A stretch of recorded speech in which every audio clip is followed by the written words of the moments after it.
Ying strikes twice! Game Gaming! Splice are gonna be your season 5 world champions! United! Long live the king! Excellent! He's falling through! Titan down ball 3!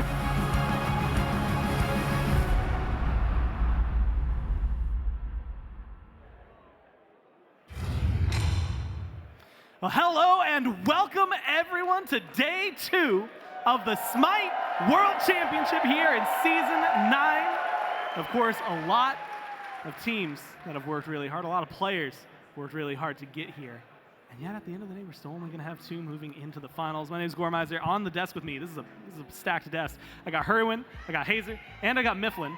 Mifflin, I've got to give you a little bit of hell. You don't have an H name.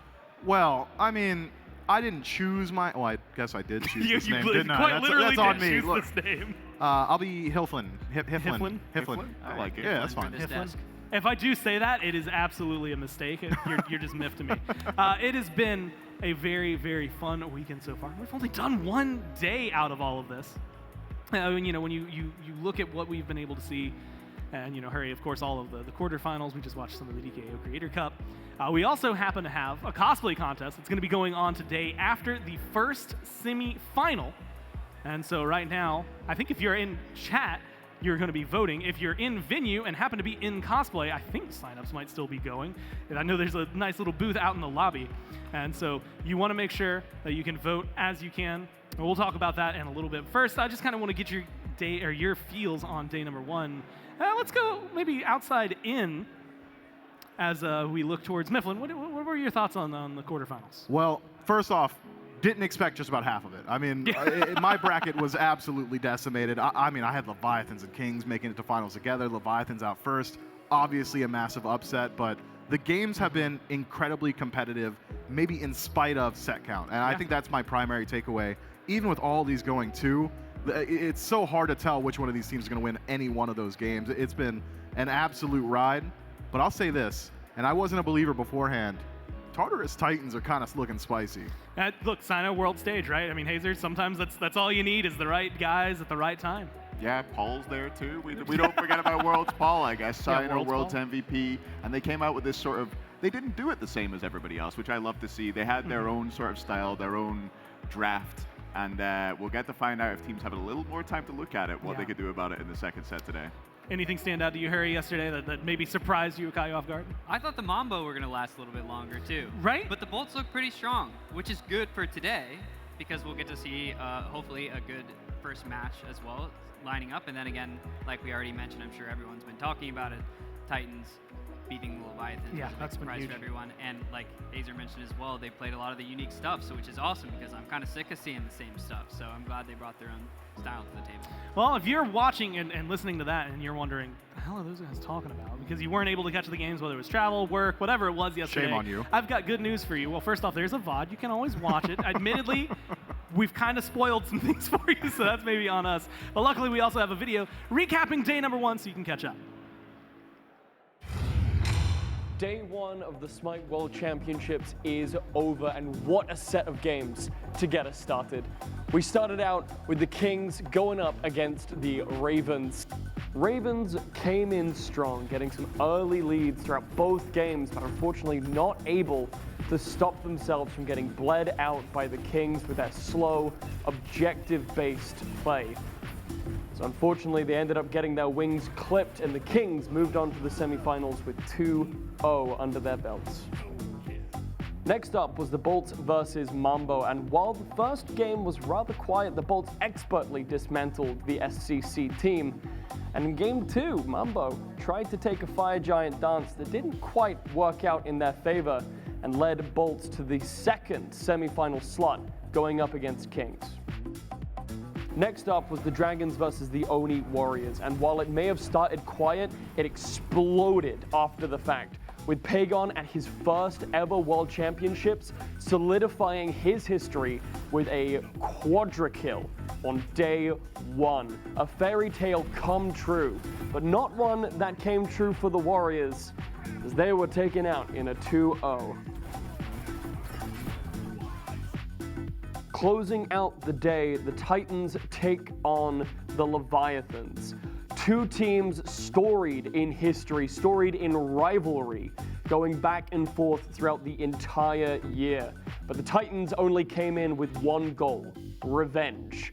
After losing to the Leviathans in the last World Championship finals, they started off strong, but smelt blood in the water and ended up going for the throat, finally taking down Zapman and ending his back-to-back World Champion spree. With 4 incredible sets setting us up for the games of Day 2, we move on to the semifinals and 2 amazing best-of-5 sets.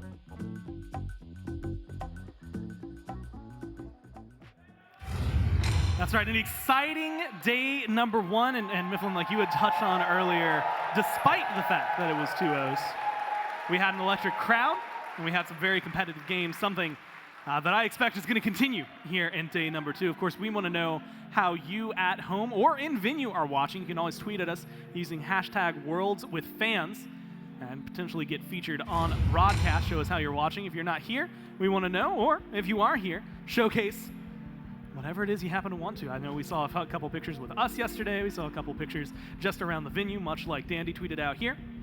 And so again, make sure you want to tweet at us. Probably tag @SmitePro is a really good way to get noticed, but also using #WorldsWithFans. And showcase how you are watching the Smite World Championship this year. Of course, Ducky being able to take a picture, one of the rare ones, from the stage out into the crowd and showcase what he had. And of course, if you are at home, or I guess just have an internet connection at any point in time, you can also vote right now on the cosplay finalists, which are going to be showing up on the screen in just a second ago. So the cosplay contest is going to be happening between set 1, set 2. So King's Bolts will finish. We'll be jumping into the cosplay contest, and of course, announcing the winners. We'll have the judges up here with me as we go through them, and you can see some of the online contest finalists that you're going to be voting for. So these are people who had to submit. I believe the deadline at the time was December 19th. There's a vote in chat right now, and you can vote for your favorite cosplay of all of these. I personally cannot choose, and luckily I don't have to. I'm not opening chat. I'm not going to vote. I'm going to be an unbiased participant in the cosplay contest later, and then eventually put all that pressure onto Cupcake and Seraph Cosplay, because they have to actually be judges, and I will be completely Just a bystander. disavowed. Yeah, I'm just going to be around. And I believe right now, actually, the Divine Dragon Bologna is in the lead. So if you have someone you want to vote for, you want to make sure you jump into chat and get that vote in while you can. What we're going to be talking about is day number 2, semifinals that are going to be going on. A lot of what this day is going to be, again, Mifflin, you had touched on this. I think everybody mentioned it in one way or another. Surprising to see some of the team names on the list that made it there. I think a lot of people, it was 50-50 for Bolts and Mambo, but Bolts end up making it. I don't think I saw many brackets, if any bracket, with the Titans there, but the faith of those chosen few was rewarded as they now find themselves against the Dragons. And that second set, Hurry, that's where I want to start, because that second set, to me, it seems like it's going to be very explosive. I think that one, at least in my eyes, is the one that I have no idea what to expect today. I think you are not alone in that. I think we could see a lot of different things happen in that set.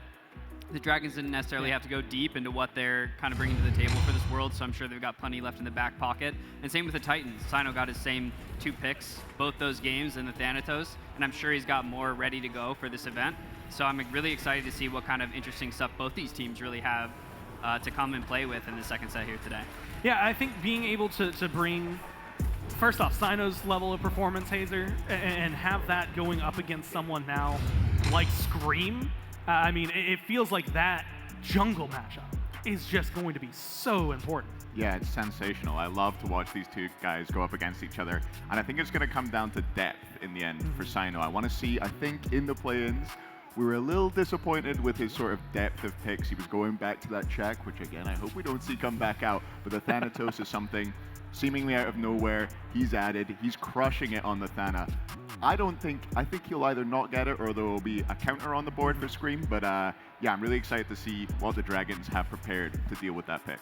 Now, someone earlier asked me, like, what, yesterday was like the most picked god over the weekend was going to be. Now it was like the most banned god. And with the Kings and the Titans all still being available, like, immediately Nasha jumped. I was like, every game that gets played today, I do not expect to see that because of Sino, because of Twig. And so it feels like that is going to be a big one. And Mifflin, when you're looking at the Dragons, and specifically I'm thinking of just the matchups that we're going to have in support, which is yesterday they had to go against Neil. Today they have to go against Aurora. Tomorrow it's either Jake or Genetics. Like, that's just a pain. That is a gauntlet to run through. Look, as far as I'm concerned, the support talent pool is pretty stacked up. I mean, everyone in the SPL in that support role, incredibly good, barring one. I'm sorry, Hurry. Look, you're on the desk with us for a reason. I'm just messing with you, man. You're obviously incredibly talented as well. But I think it is a matchup that is going to be dictated a lot by pressure. And it feels like, a bit of a blanket statement anytime Mike's on the stage. But whoever's able to dominate the map, whoever's going to be able to run it down as much as they want, I think, probably facilitates the rest of the team very well. I'm excited for this one. Anytime Mike gets to play on the world stage, it just feels like invades are going to happen. He had said it coming into this event. You can't stop me. You could patch it out of the game. You can add a curse. I don't care. Put a literal wall that blocks you off, and he's still going to find a way through. He's going to buy Phantom Shell level 1. Just walk on I'm going to hang on to that, by the way. Okay. I'm not letting that slide. It's 6 months from now. I don't know what's going to happen, but that's coming back as karma. Listen, you're going to forget about it. I won't, because that was dirty. He's got to get a For memory. the first set, come on. Come on. You're starting your day with that. Yeah, come on. It's like, I mean, that is the verbal equivalent of orange juice after toothpaste. It is. That is a great way to put it. That's dark. I'm sorry. sorry. Think about that. It's just an awful experience. I didn't realize. I'd like to formally apologize. I didn't realize the depth of which I've hurt you. Damage is done. Darn it. Let's 6 move months on. From now. I don't know what's going to happen. There's going to be some karmic justice going Mifflin's way. I hope not. Well, not this weekend. Thank God. Hurry, you got to delay it a little bit. and that's for us. That's for the Takes show. time. That's for a lot of things. The matchup that is going to precede that one is going to be Kings and Bolts. Again, two teams. Kings may be expected because first seed, Hazer coming into this.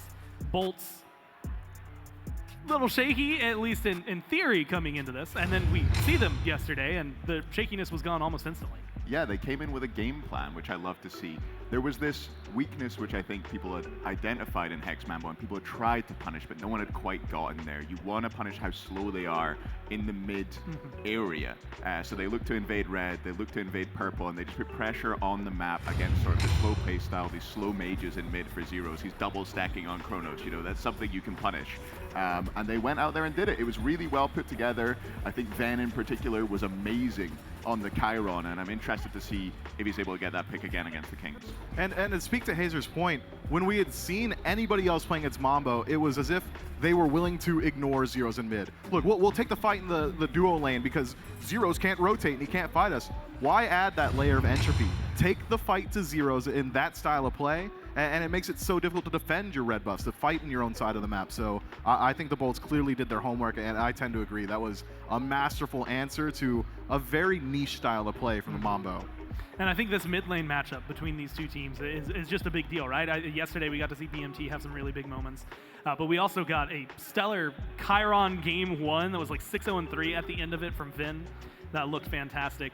But there's so much to this matchup and so much to all of these players. And of course, one of them has been to, we've got these banners up here, every single world championship, and that is CaptainTwig. We actually have a player spotlight to let you know a little bit more about the player behind the screen.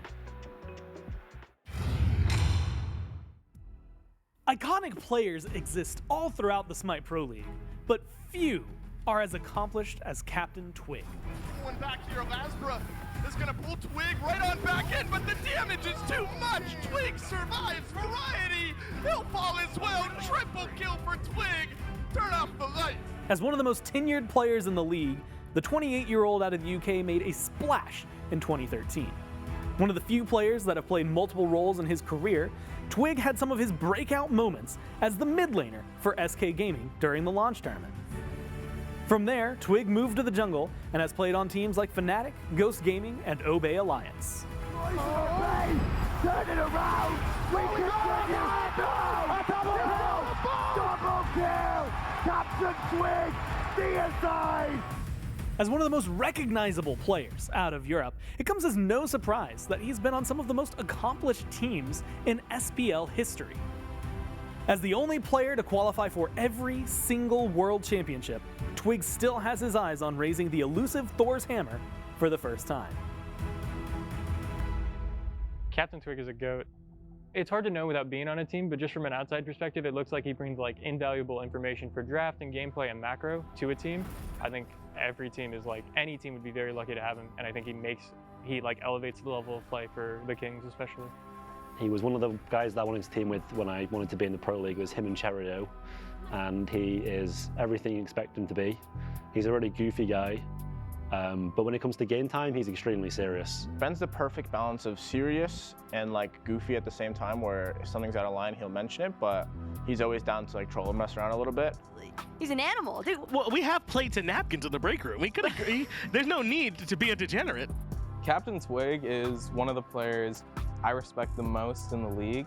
He's been around forever. He's always been talked highly of by all of his teammates. So although maybe he's not the flashiest or best individual player, his track record and reputation have to say something about what he can bring to a team.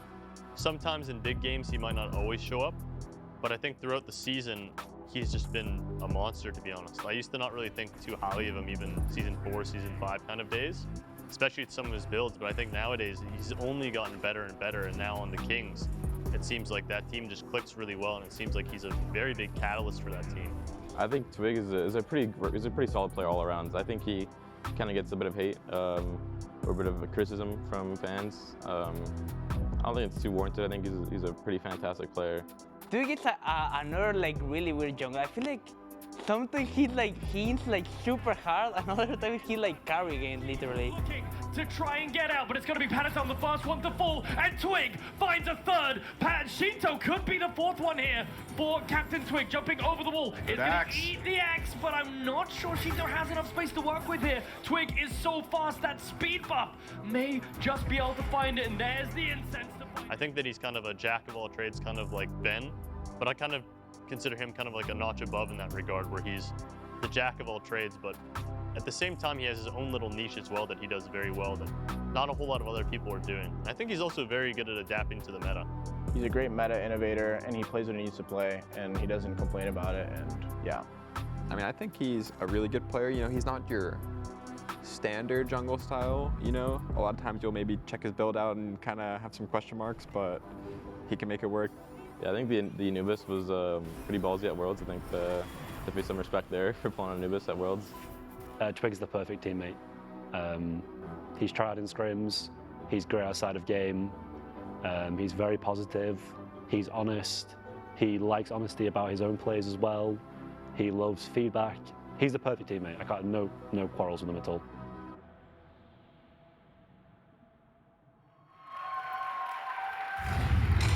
You talk about success in SMITE, you have to talk about the fact that Twig maybe is the most successful player, right? I mean, getting to every single championship, getting the distance in a lot of those as well. I mean, he, outside of just winning, has done maybe the most that you've gotten to see out of a team. And everything they said, like you hear genetics, that's not just like hyping up his boy, that's not just tapping up a teammate, like that's genuinely Twig. I mean, even afterward, like Hazer, we had an interview with him a few weeks ago where he just looks at us and he goes, yeah, I've been playing terribly. Like it's all on me, where like I'm the reason our team hasn't been doing well. Yeah, I was obviously on a team with Twig for a few years, and he was everything that people made him out to be. He's an amazing teammate. He works really, really hard. And I think it's a slightly overused phrase, but he is a facilitator jungle. You'll see him pick up a kind of frontline role when he has to. You can see him go full damage. He can play the Kali's, he can play the Nejas, but equally, he can go sort of tank mode and play Athena, maybe a Cabrakan, things like that. He can fill roles for his team, and he does everything he can to get wins. And so far, we've seen it again. Countless runs that have pushed him far in championships, but it has always been elusive to try and get just that win, right? Just that last one to maybe be the capstone for the career. And on the other side of this stage for them, they're going to have to deal with people who have done that, right? BaRRaCCuDDa, who did it first over there. You can see him. I can see him right in my eyes, holding up million check that he won. God, he's so cool. Yeah, right? And then you get that kind of pressure from a lot of these players. Admittedly, still some people who are trying to bring maybe more to the table. Jake having to now make it to the world stage, but also push for that kind of run. But then you turn your eyes to the mid lane, and you've not just got a guy who has gone to Worlds several times, you've got a guy who's won Worlds and got MVP in that same Worlds. You have to deal with Venenu. And just like we learned about Twig, we're going to learn a little bit about Venenu now.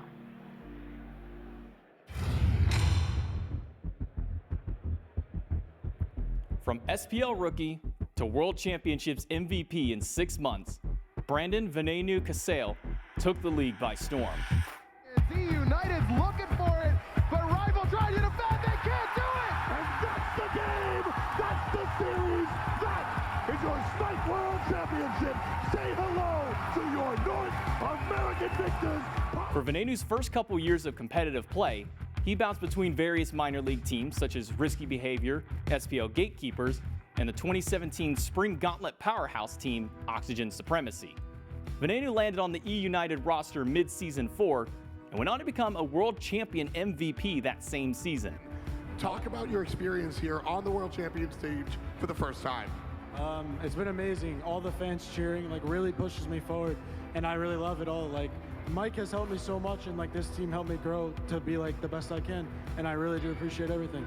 I just remember picking up the hammer and then getting the MVP trophy, and I was just shaking the whole entire time, even to the interview afterwards. I was just shaking. I remember my hands was just shaking. I was like, oh boy, I can't believe I actually won this. And it was just, oh man.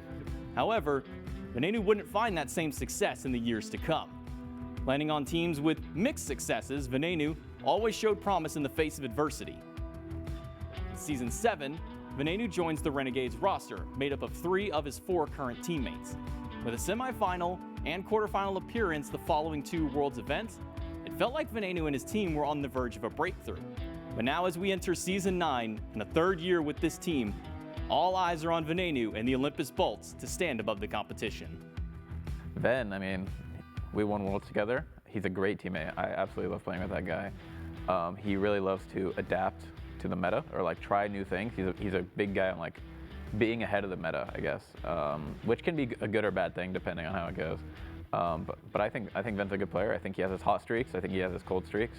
Ven also is another pretty long-time player. He's a great dude. I think he's a great player. He's a great god pool. He knows a lot about the game.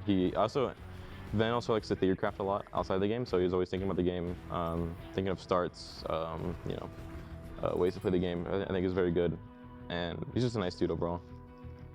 He's, I think, one of the few mid laners who'll play everything. He's taking a god from everybody's pool and putting it together, and he's good at all of them. Like I said, he just is the jack of all trades, kind of, in my opinion. What I think is Venenu as a player, I think he's in the role of being a role player. He's the mid laner that can do his job as the mages, but he also has the Morrigan, which is I'd probably say he's one of the best Morrigans in the league. He's just an overall really good teammate, always happy as well, always in a good mood, and yeah, it's a good teammate.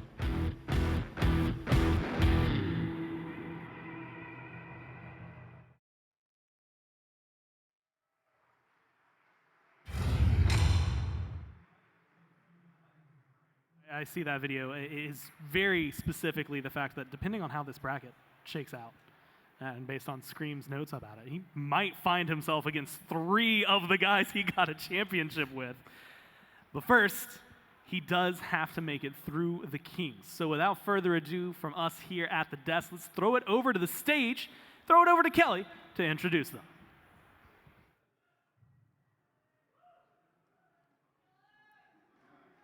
It is time for the first semifinals of the day. Welcome to the stage, the Camelot Kings.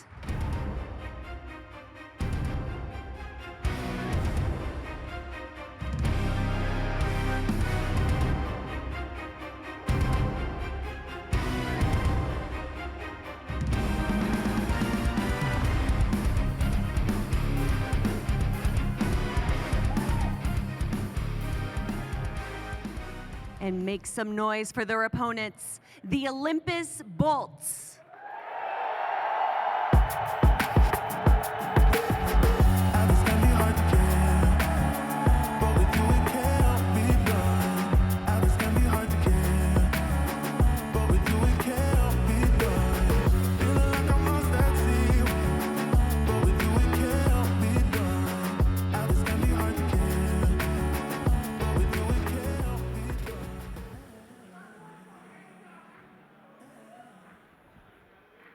It has been a long year for both of these teams, and a long time for some of them never lifting the hammer, some not doing it since season 1, depending on where you want to start drawing the line. And yet, hurry, we still end up in a matchup that we've seen several times this year, and it's gone multiple ways each time. I mean, both of these teams, especially in Phase 1 and Phase 2, vying for top 2, top 3 spots in the SBL. It feels like there's a lot of pressure on both of them to perform today to a level that they haven't been able to do up to this point this year. Well, this is their chance, Gore. This is their chance to show who is the better team. No one's going to remember all the stuff from the rest of the year before now. Everyone's going to remember who wins this set, and these players know that. I would actually argue and maybe fabricate a little bit. There's a little bit of beef between these teams in terms of confidence. Big Man and Venenu have kind of chirped at each other a bit before. Yeah. They both, I think the Kings kind of are the, the top dogs, kind of think the Bolts are an easy win, and the Bolts obviously don't like that very much. So I think they've got a lot to prove here today. And once again, whoever wins this set is going to have bragging rights for a long time. And I think that means a lot to these teams outside of just winning these games here today. And much like you'd said, like up to this point, in the first couple of phases, very competitive, but coming into this event, you've got a 6th seed in the Bolts that gravitates to 4th, that is now gravitated into the top 4 here at Worlds. And the question is going to be whether or not they can continue that. On the other side, what you're dealing with is minds, people who have been calm, collected, playing on the stage, and doing a damn good job of it. And the Kings getting first at playoffs, winning yesterday. We'll see how they're feeling as we go to Coach Biggie on the stage. Welcome, everyone. I got Biggie here, the coach from Camelot Kings. And first, I want to pick your brain a little bit about what we saw yesterday. What are your thoughts on the matchup against the Ravens? I thought they performed, maybe overperformed. I mean, not in like a BM way, but I just thought their side lanes especially kind of were at our level, and we had to play a really good SMITE to beat them. As opposed to, I think maybe Mumbo underperformed a little bit if you ask them, so I think it could be a pretty even matchup today. Interesting. And obviously being the coach, you're going to have to do a lot of homework, a lot of research between yesterday and today. What has that been like for you? I think my philosophy is not to overthink it, because I think then you end up going in circles. So for us, it's just what play style or how do we prepare for the Bolts in the past? And they haven't beaten us in like 2 years or something, or a long time. So we just kind of thought, okay, how have we beaten them in the past?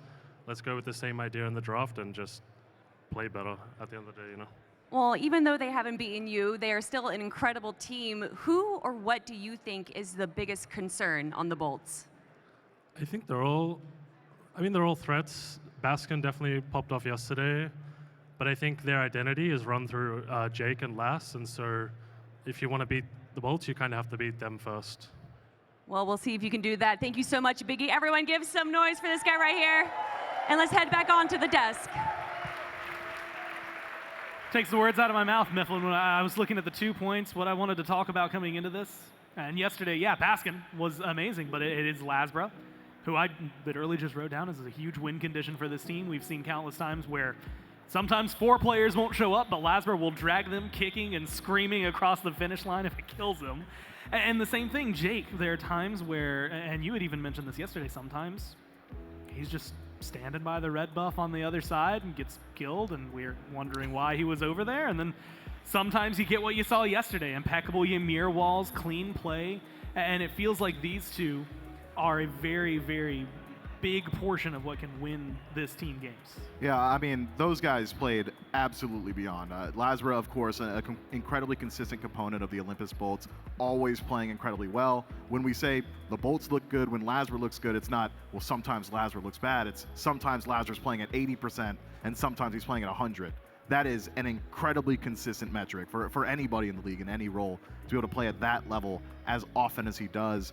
But I think Jake is a major topic of conversation right now. I've been very vocal in the past saying that at times, Jake has just straight up costed the Bolts games. But the Bolts are a streaky team, and if yesterday is any indicator, I'm thinking Jake's playing with hot hands. He comes in, he's looking confident, got the opportunity to speak with him for a moment as well. I mean, what can you do about it? It's just playing beyond what we would expect, and even bringing out some of his vintage Jake picks as well, diversifying the God pool, making it a little bit more difficult to P's and B's against them. I think the Olympus Bolts have a pretty significant chance here. I got to talk to LASBRA last night, right before I went and passed out, and it was just confidence, right? I mean, talking to him about how the day had went, a little bit of surprises, I think, even from some of the players about how some of the games had gone for them in their set. Surprised that they were able to win as heavily as they did, but not surprised at the win itself. And I think that's the kind of play, that's the kind of confidence you need going into today, especially if you're looking at, I mean, Kings last year got knocked out in semis. If you're the Bolts right now, maybe if you're LASBRA right now, you're looking to try and make a repeat performance for them, find your way a trip to the finals. We've got Kelly standing by with LASBRA on the stage. That is right, Gorr. Joining me right now, I got LASBRA right here, everyone. And just before we started this interview, I could see your entire team dancing up there. I think we actually still have someone that's enjoying themselves. So how's the vibes with the team right now? The vibes are immaculate. Like the crowd and everybody, the team, we all just so excited to play. I am so excited to play as well. You guys excited to watch? I think so. Man, it has been a minute since we have seen Athena jungle. Is it possible that we're going to be seeing her again today? I mean, I can't say too much, but we might have something in the back pocket. Maybe it's coming back, maybe it's something else. You'll see. I'm excited to see. And I asked this question to Biggie, but what is your biggest concern? Who is the biggest threat on your opponents? I mean, they're all big threats, like they're all good players and all that, but Genetics used to be my old teammate. I respect him a lot. I think he's a really good player. He's a good guard pool, and he's always ready to play. Thank you so much, LASBRA. Everyone, give it up for this guy right here. And let's head back to the desk before the game. There's another element, I think, in all of this. Not just like teamwork that's gone between these two teams. And I actually appreciate LASBRA calling Genetics out specifically because we could probably make a highlight reel, Mifflin. I mean, you had mentioned it when it happened, of all the landfalls on Maui that he hit yesterday. What a crazy performance. It was absolutely insane. But the one thing that I actually get out of the interview for all of that, and it's from both sides, it's something that we felt yesterday, there's an energy. The Kings fans that are in the crowd have been cheering loud when they were playing. The Bolts fans that are in the crowd were cheering loud. Same thing goes for Titans and Dragons a little bit later. That energy that they can play off of, and Hurry, Hazer, I mean, that is a huge deal to be able to bring in. We can maybe talk about that a little bit as we get into picks and bans for game number 1 and kick off this set, the first semifinal of the SMITE World Championship here in Season 9. Bolts are going to be the first pick team. And Hurry, that energy, the cheers, when you make a play, that can really elevate, I mean, anybody on that stage, but you've heard the Bolts and Kings fans real vocal.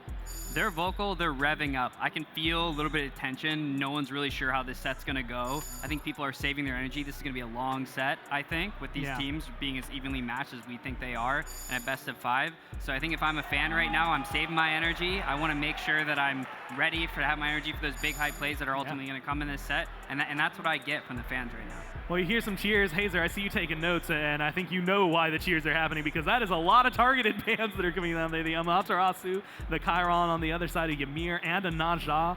A lot that is very specific to this matchup. Yeah, super interesting. Baskin obviously had some great games on the Amma. The Chiron from Ban taken away in the Athena. The Kings have clearly looked at what they saw from the Bolts yesterday, and they did not like the look of it. And they're trying to take away the tools which made those comps possible. Ishtar locked in first. And something that, admittedly, Mifflin, of all the things, like the Athena ban is more exciting than the Ishtar pick because we've been seeing it so consistently. And if you're looking at matchups between the two teams, that doesn't necessarily scream win condition. It does scream confidence. I mean, we've seen some really big Ishtar plays. I'm having flashbacks to yesterday, some solos, some 2v1s, some 3v1s where Ishtar's still able to get a kill. And it feels like a very easy way to step into this set, not have to reveal anything. A high pressure pick, a consistent pick, one that dominates lane incredibly well, scales with that crit build and makes it very easy to rotate in towards the objectives. Gold freeze burn quickly, the ultimate for CC immunity. Ishtar doesn't really struggle for safety either. A strong first pick for the Olympus Bolts. But Hazer, I want to hear your thoughts on this. Back in my day, it was just standard bans. In a best of 5 set, just keep it even, play the meta. But seeing all these targeted bans here, I mean, how does that hit your ear? Yeah, it's super interesting. It feels like the Kings are more scared of what the Bolts have done than the Bolts themselves almost. Yeah. That's why they've targeted out this comp specifically. They don't want to deal with that early pressure and get run over. It's kind of antithetical to the way the Kings play. They like to go late. They like to play around objectives. So if the Bolts can run these double hunter comps and kind of run the map early, that's going to cause them problems. So that's why they've gone more towards target bans, and then they look to trade the really high priority picks, the typically high priority picks, the Ishtars, the Mauis, the Sets. Set 0-2 in this tournament so far, so I wonder if we're going to see it, Harry. I think there's a solid chance, Paul, that this set does not get picked at all. I think it did look underwhelming, to put it best.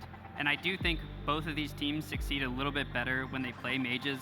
Maybe Venenu was looking for a hunter mid. I think the Kings may be sniffing that out a bit, banning away the Athena jungle, maybe an enabler for their double hunter comps. I think that was a good takeaway. Maybe a little bit of preemptive banning to what the Bolts really want to do here, which is probably run the map. That's typically where they succeed best. And I know the Kings feel very confident if this game goes late game, so I'd expect the rest of these pick and bans to kind of reflect that. Especially with Chiron, Kern banned out, like all of a sudden the mid laners are feeling a little shaky. Like if Dardes is up on the stage, I'm starting to talk about on hers maybe, but we've seen very few hunters successfully transitioning over into that role, so definitely feels like maybe some of the mages are going to be in the future for us. There we go. The other thing to remind you, at least those of you at home, if you have a laptop and you're here in the venue, this is something that you might be able to get your hands on. But the SMITE Year 10 celebration is still going on. Just over 1 week left right now in that celebration. If you play 10 games of SMITE, you're going to get all sorts of free stuff, so you're going to want to make sure you hop into game and play what you can while you can, and while that's still available. We saw and I'm going to make you touch on this one because support play just makes sense to then go immediately to the support player. A hover on Maui. Not locked in, not confirmed, although after the way Genetics played yesterday, it would be kind of ridiculous to think that it doesn't get locked in for him. What is it that this god is bringing to the table that you're just getting over all of the other Guardians in the tab? Yeah, let's talk about Maui, because I think Maui is going to continue to be a big prevalent pick for a lot of these teams here today. I do think that Genetics probably will end up locking that pick in, like we talked about already. He looks great on it. But what this pick is so great at is that it's safe. It's good early in the lane. You have those cleave autos. He's good on the invade. He has really strong CC. He has non-DR'd CC. If you didn't know, Maui's first ability goes through Magi's as well, which makes him strong in the late game and the neutral game. Yeah. And then that ultimate is such a game-changing ultimate to hit, and it's not particularly hard to hit for a pro player either. I wouldn't say it's easy, especially up here on the stage, but it would be hard for you to not hit someone with how big that ultimate is in those corridors, is how I see it. So I think that he's just a really great pick. Yeah. Personally, I think you can pick him into just about anything. We haven't seen any really strong counters into him. There is one notable pick we haven't seen a lot, which is a Wheelix, which I think is actually pretty strong at pressuring him out early, that I'd be curious to see if we see more of in this tournament. But besides that, I think he's pretty uncontested. I think talking and specifically about like the way landfall can affect the corridors, that's something we've seen. I mean, Ymir got banned out, but like for a reason, for the same reason, right? I mean, we've seen so many gods with any sort of wall. To an extent, even Thor, even though that one feels like it's even out there, but if you can block a path off, if you can force a leap or force them to be locked in with you, that's just such a huge value in the middle of a team fight. Genetics made it look fantastic. If you're wondering, slight delay, they're remaking the game real quick on the stage, guys, as we get into that one. The good news is that it should be relatively soon that they can start kicking things back off. With the way bans went, Hazer, again, maybe kind of stifling some of the, I don't want to say creativity, but creativity, because I can't think of a better word for it, of some of these drafts, in the sense that we saw a lot of double hunter yesterday, a lot of Fafnir coming out from the Warriors. We definitely saw the double hunter with Chiron in mid. With Kern gone, those have been the only two really that have flexed over into that role. Do you think this is going to start airing more towards mages? Do you think there's another hunter that you can really pick up to throw into the lane? How does that going to work out for them? I think there's still a couple hunters that you could stick into mid. You're thinking maybe AMC or something of that ilk.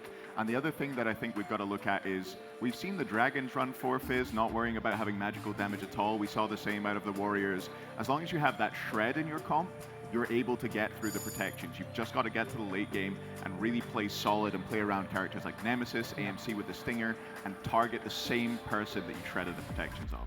But with the AMC, and Miff, you can touch on this, Hazer, you can touch on this, whichever one of you wants to get your hand on the ball, it's really just, is he still around? Is he still something that you can pick up, or is he gone? I mean, we saw him banned yesterday. Is he still prevalent, or is that just a Dardes specific thing? Look, I realize the stock price of AMC has fallen a good deal, right? I mean, the penetration getting removed, it's down to 10% now, has really hit his efficacy in the late game. Because beforehand it was 4 Fizz draft, who cares? You don't have defense, right? AMC just does that for your team. Yeah. But the primary strength of AMC, even back then in my eyes, was the amount of pressure that he established in mid. It's clearing the wave faster, it's getting to the neutral camps, it's setting up your hives in the jungle so you can maneuver the map incredibly quickly. And he's still very capable of doing all of that. Whether or not he can facilitate a 4 Fizz draft on his own, I'm not necessarily along those lines. I'd much prefer to see something like a Nemesis if that's the way the Bolts want to go. And we also saw in the event of going for a Hunter in mid, maybe throwing even a Hebo into the jungle, just have some of that magical damage. Definitely flexibility that can exist for the Bolts. But we can forget about them for a moment. Maui Lancelot Hurry is the starter for the Kings. That just feels like a recipe for disaster. And that's a King's draft if I've ever seen one. It's just so clean. Lance definitely picked that he's going to play. They're back to it. They're back to it. Danza Burrow locked in Where for is he? BaRRaCCuDDa. Look at Bear, he's giggling. That's got to be BaRRaCCuDDa. Now, there are 2 Hunters technically, but we know that's got to be for Barra here. Coming back to it, this was a pick that we saw him kind of go to at the end of this last season, that he was just slamming in the top pick in the playoff tournament. And he looks good on it, honestly. And he does it with confidence, and that's the BaRRaCCuDDa you want to see here today if you're rooting for him. Credit where credit's due. Danza, Ardio, Ishtar. Makes me think, Hazer, that despite at least me not thinking that they were going to go double Hunter, they still did it. And it feels like, at least in my mind, that Ishtar is maybe the more flexible to throw in mid. But do you have a preference outside of the fact that it was definitely BaRRa that kept playing the Danza? Yeah, BaRRa definitely going to be on that pocket rocket in the Danza. Ishtar going into mid has looked really strong for Ven. I actually forgot about this, but earlier on in the season, Ven was piling this Ishtar. I think he was one of the first mid laners to take it there and played really, really well on it. So does provide that pressure. Similar to other mid hunters, has great wave clear and quite a lot of safety. Can get around and stay safe. You know, I actually want to ask you a question, Hurry, seeing as the bans and they're rolling through. What's going on with Yemoja right now? It seems like that pick was top of the top and then all of a sudden just falls off. There still is an opportunity for the Bolts to take a Guardian here. You think Yemoja might be an option? I think it's a good call. I think we will see Yemoja in this set at some point, whether it be Jake or Genetics picking it up. I do think at this point, Jake is probably not going to be pulling it out just yet. Okay. I wouldn't be surprised if we see it in this set, but I do think that's a great call out. Honestly, Hazer, I want to kind of ask you a question really quick. If you are on the Bolts right now and you're banning and you've got a double Hunter, are you worried about some of these anti-Hunter picks? I noticed they were banning mages, but things like Bellona kind of come to mind as something they could ban away. Yeah, I think Xing Chen already coming through for the Kings going to be that anti-Hunter element for them. So I think that will probably go in the solo lane for variety. He's known to run it. True. Obviously, that one does reduce the auto attack damage coming back at you. So that's a great matchup there. But they opt to ban out mid lane mages. One mid lane mage who I actually like into Hunters is Agni, still available. Ram locked in for the King though. Something, like you said, with the mid lane leaving Agni open, they ban out the Vulcan, the Merlin on the side of the Bolts. Other side, it's the Ares, which we got to see a little bit of the flavor from Jake yesterday. The Terra as well. And with Rom locked in, Mifflin, we've seen very good Rom plays over the last couple of weeks. I think I want to give some credit over to Vote because I feel like he started playing it a little more consistently than everybody, but once it showcased that it still had a lot to offer to the teams, it has been pretty much the pickup. If it's not Ishtar, if it's not Kern, it's Rom. Those piercing auto attacks help you out a good deal against Ishtar. Those lob autos from her, so good at clearing those waves. Rom can match a bit of that, given 2 or 3 points into that first ability. But the primary strength of Rom, in my eyes, is those late game team fights. We don't see it all the time, but the ability to just head up into the air and these long fire giant dances where you're just staring at each other and saying, you right there, mid laner, enemy ADC. Go ahead, lose 80% of your HP, head back to base, and then we'll see what a 5v4 looks like for a brief moment. As well as the fact that, and this is just me speaking from the heart, I don't have a stat to back this, it feels like Rob might be one of the most soloingest ADCs in the game. It's just, you're never safe. Even Heimdall, the safest hunter, ride the Bifrost, ult out. Okay, if I'm hitting my shots, you're dead from the air either way. So a lot of pressure and a pick that Jarcorrr can pilot very well. Notably, actually thinking of things that have stats behind them, Daji is one of the most banned gods just in general over the last 2 phases. Specifically during Phase 3 playoffs, pretty much against every team you could think of, the Daji was either banned against them or banned by them. Bolts, it was the one god banned most against them. Also the Nox, feels like we haven't seen that. Don't know if I want to see that, just know that that's always in the back pocket there. Instead, we get the Atlas. First one. And hurry, I have to give you credit where credit's due. The first time I started to see Atlas being picked up heavily for support, it was you playing it. It's going to be going alongside, presumably, the Danza. Now the Nemesis locked in beside it. How are you feeling about the bottom two for the Bolts? Yeah, I think Jake was really kind of pushed a little bit farther in his God pool after some of those gassed bottom up. two bans. I think Atlas is a good pick into Maui. He responds pretty well to some of the Maui CC available. He can kind of immune the Maui ultimate as well in the jungle. So he has a few ways to deal with the kit coming out of Maui. So that makes a lot of sense to me. I'm glad we see Bologna being picked up. I was feeling really dumb, but I'm glad to see it does get picked up. I think it makes a lot of sense in the double hunters. It looks like Kings really did their homework. They're going to slot this in somewhere. Not really sure where. My guess is that might be a Bologna mid, knowing BigManTingz. It could be a Lance mid too, I suppose. I'm not sure it gets much crazier than that, but that's already pretty crazy. So I'm not really sure what exactly the Kings are putting together here with this draft. Jarcorrr, maybe. No. You think he's taking it in the duo? I mean, we saw Cyclone Spin take Bologna into duo pretty consistently. I think this Bologna, though, may be an answer to the Nemesis as well. If we saw not another auto attacker locked in, you're saying Jing Shen deals with Double Hunter well on his own. Now with Nemesis and the primary DPS, all the DPS really coming from the Bolts draft from auto attacks, get that disarm, team fights get real complicated. They've given us a puzzle to try and figure out here. Yeah, good luck. It has been absolutely insane, and luckily for you three, I can save you from it because we can just find out as we get ready to jump into game. We're going to jump up to the casters because as of right now, we've got Dave and Trelly standing by. It's semifinal number 1. It's the Camelot Kings and the Olympus Bolts fan favorites across the stadium here, Trelly. All day yesterday, we heard Kings fans getting riled up. Bolts, BaRRaCCuDDa fans, of course, they always make themselves known. Oh, yeah. And I think the desk sets it up very well. There's a tension in the room right now. Kings come into this tournament as favorites. Right. Bolts showed us a very consistent brand of SMITE yesterday, a very good brand of SMITE yesterday. Leaves the result of this set maybe a bit more up in the air than it would have been earlier in the weekend. Yeah, you can certainly feel the tension. I think Bolts fans, very loud. Kings fans, also very loud. They want their team to show out for them, and some interesting drafts to do so, right? I think every single time a pick came through, every single time a ban went through, the crowd's kind of going wild. They want to see this weird style of play. And Trelly, we know where this Bologna is going. Oh, we do. It is Jarcorrr Bologna for the Camelot Kings, and it's a pick that he has played in the past, of course, right? He used to play solo lane, won an MVP at the SMITE World Championship last year out of that role. What does this tell you about the Kings, though? They're coming into game 1 here with a totally crazy strategy. Yeah, and it's interesting because Kelly asked Biggie, what do you do when you prepare for a team like this? Biggie said, I don't like to overthink it. I don't want to run in circles. Once you start really doing all that research, it gets in your head. It seems to me that he knew Double Hunter was coming. What do you say, SMITE fans? Game number 1 between the Olympus Bolts and the Camelot Kings. Your first semifinal of the day, and it's our first best of 5 of the weekend. You need to get to 3 to beat your opponents here, and I think that totally changes up the dynamic. Saw a lot of 2-0s, all 2-0s yesterday.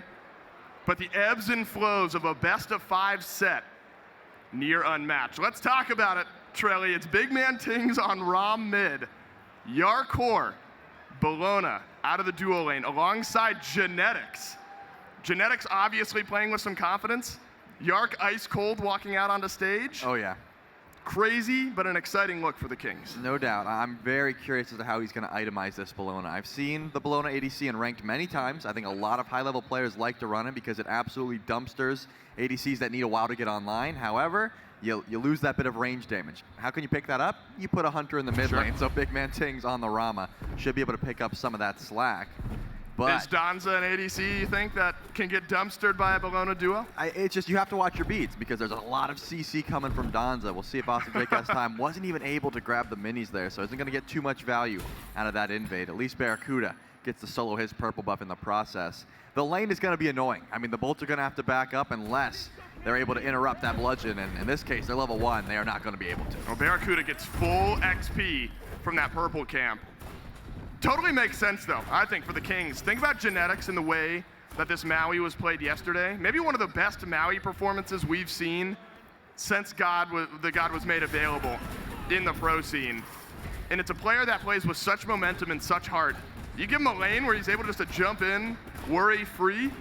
It's a good early look for the Camelot Kings. I think there's so many trends to follow this set. This is one, the battle between the junglers.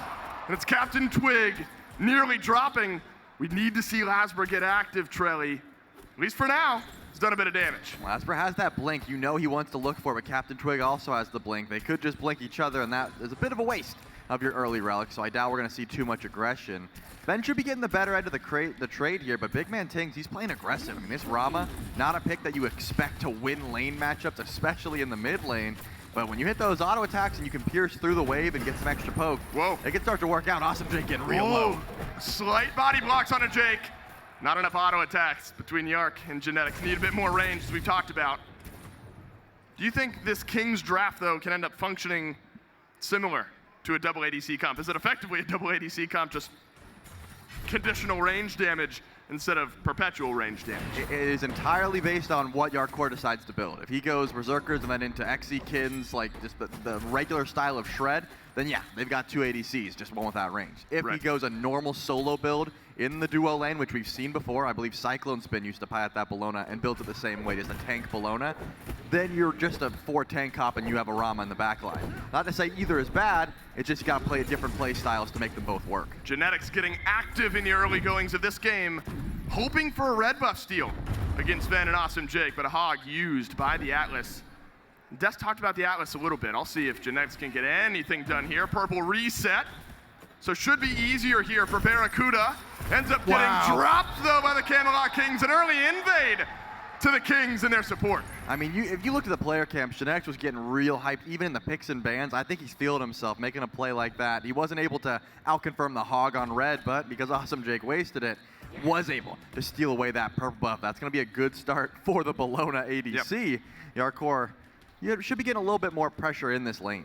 I think there are a lot of ebbs and flows we're going to have to follow, Trelly. As mentioned, best of 5 in this set. So the storylines will unfold as the games go on. LASBRA's been such a topic of conversation all year long for this Olympus Bolts team. Has the ability to get active early, carry games. In the slower paced game, though, that ends up being the question. But I think you could end up saying the same for CaptainTwig. I think this jungle battle across this best of 5, dynamic, chaotic, maybe even at times, depending on what picks we see, how LASBRA wants to play, if Twig feels like he can outpace him. An important facet of every game, but this semifinal specifically. Yeah, no doubt. I was talking about the mental of Genetics. I got to look towards Baskin at least one point in this set. I think he's a big part of the reason that the Bolts are even in this semifinals. A fantastic performance in that first set up against X-Mamba. The rotations, upgrading that teleport very early on, way earlier than most solo laners are making those kind of rotations. Behind the enemy lines, you get a ward, you show up, you're like, wait, there's an RDO here? I didn't know that was possible. In this case, could be a possibility. Baskin could like to make some huge plays here for the Bolts. They want to get double ADC online. To do that, you either stall the game out or you start getting active early. Now, I think this is also, Trilly, maybe a battle of 2 different mentalities. I talked to a few of the Bolts yesterday. Of course they want to win. Of course you want to go to finals. You want to win the SMITE World Championship. I feel like this is a team that is just so happy to be back in front of a crowd, playing in front of their fans, and have the opportunity to tell a story and write the next page in SMITE history, and having fun while doing so. And the Camelot Kings, of course, you can say the same for them, but this is a team I think that has expected to win since their first seed coming out of Phase 3 playoffs.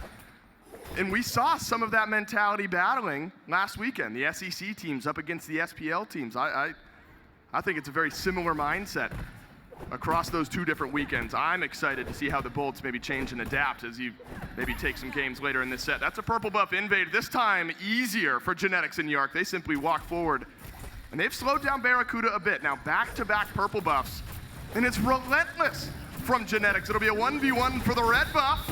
Landfall used, but then able to secure his red. But this Maui, Trelly, off to an active start. Yeah, I mean, you're only throwing an ult down on a red buff if you're pretty confident there's going to be no more fighting anytime soon. Genetics recognizes, hey, LASBRA's been spending a lot of time on the right side of the map. Duo lane has been won for now. Jarcorrr just gets free farm and free invades. There's no way BaRRa's stepping up out of that tower range. He's just going to clear as much as possible until he gets full dev gauntlets online. So not too much brawling, not too much action, just going for as much as possible. But it's actually the Olympus Bolts who have been able to pull a little bit of a gold lead despite the invades coming from the left side of the map.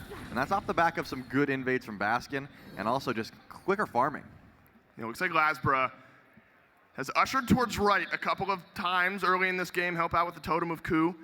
And it's variety on the Xing Chen, so that'll be great for initiation later in the game, Trelly. Also, a bit of safety during the laning phase. Baskin on this RDO, and you've talked about the type of player we know Baskin to be, and expectations piled upon him.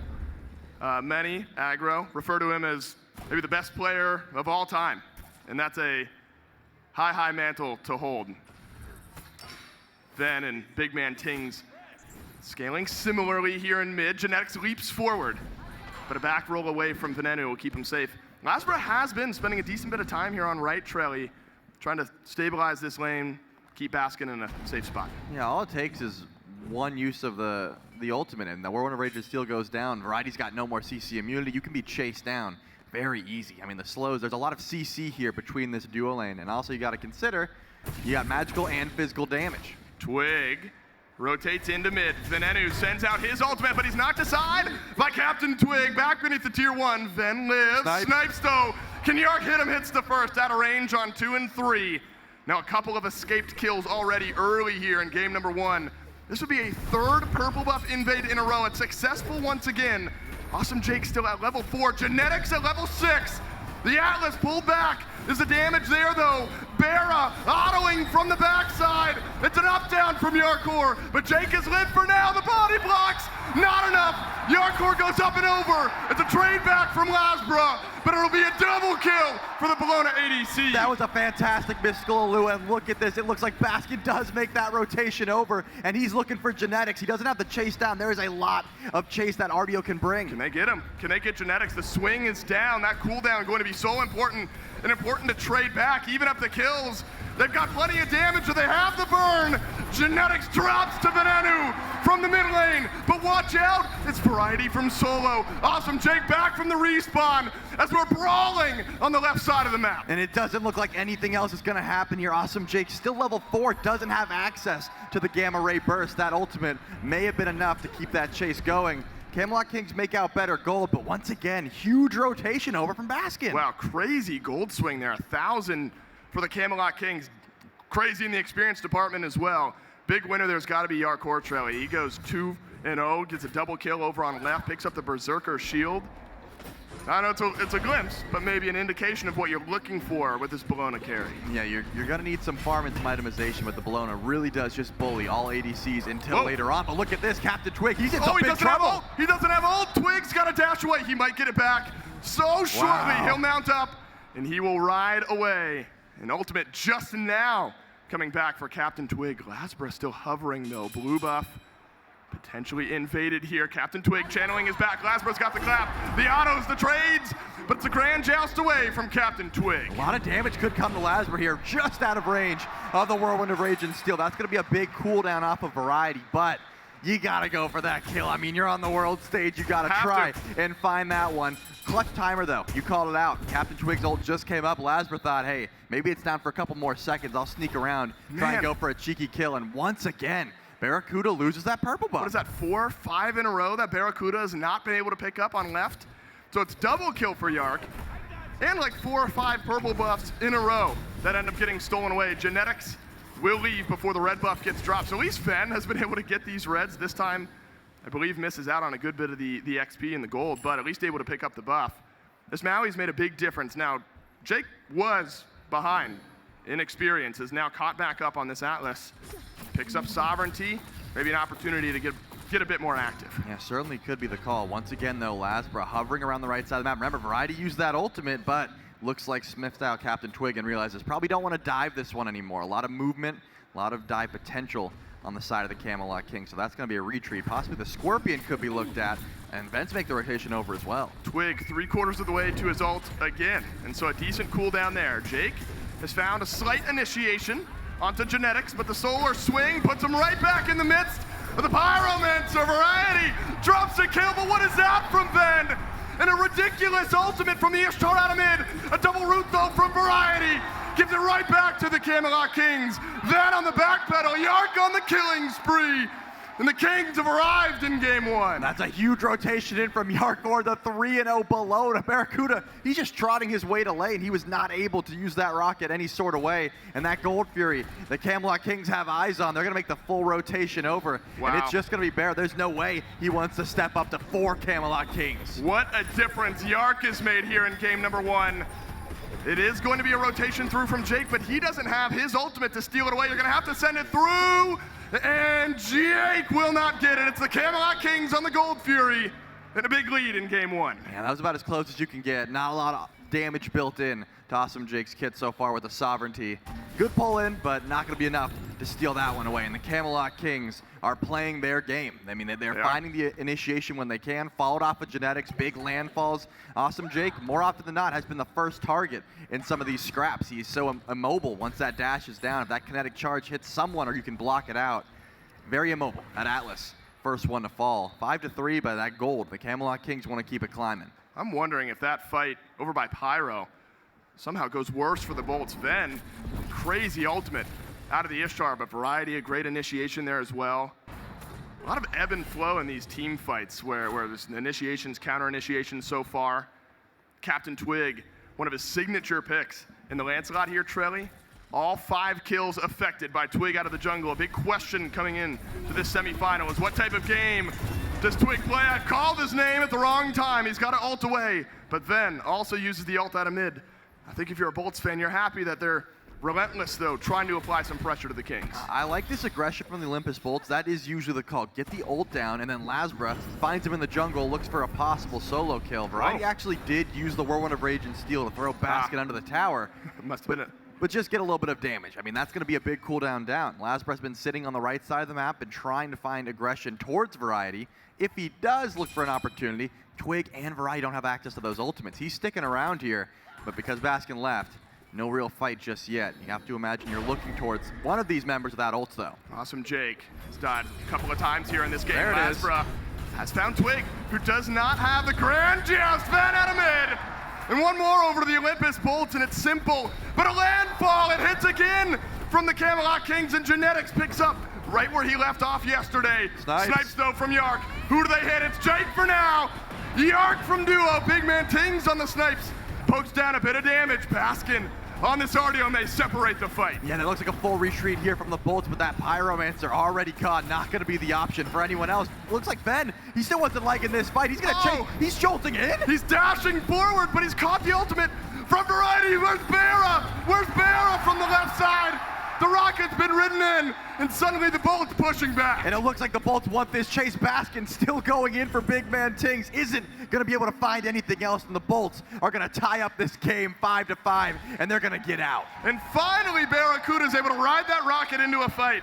How often have we seen this Danzaburo push back? We have not been able to see him rotate through. Now, it's at the end. It's the death throes of that fight, but it makes a difference. I've seen a lot of rockets used defensively, trying to retreat. BaRRaCCuDDa finally got a leg in. Once you see Jarcorrr goes in first, that's when you get your option. Variety is down, and not going to be able to defend that tower, so tier 1 on right goes the way of the Olympus Bolts. We've got ourselves a very, very even game gold-wise, just a little bit in favor of the Camelot Kings so far. But you saw the makings of that fight towards that Scorpion. Put some aggression over to CaptainTwig, and then get out. What happens next? They find CaptainTwig in the jungle. They're forcing that aggression. The Olympus Bolts, they've got some good punch back here as well. Honestly, the Grand Joust being kept on cooldown has been so important here for the Olympus Bolts.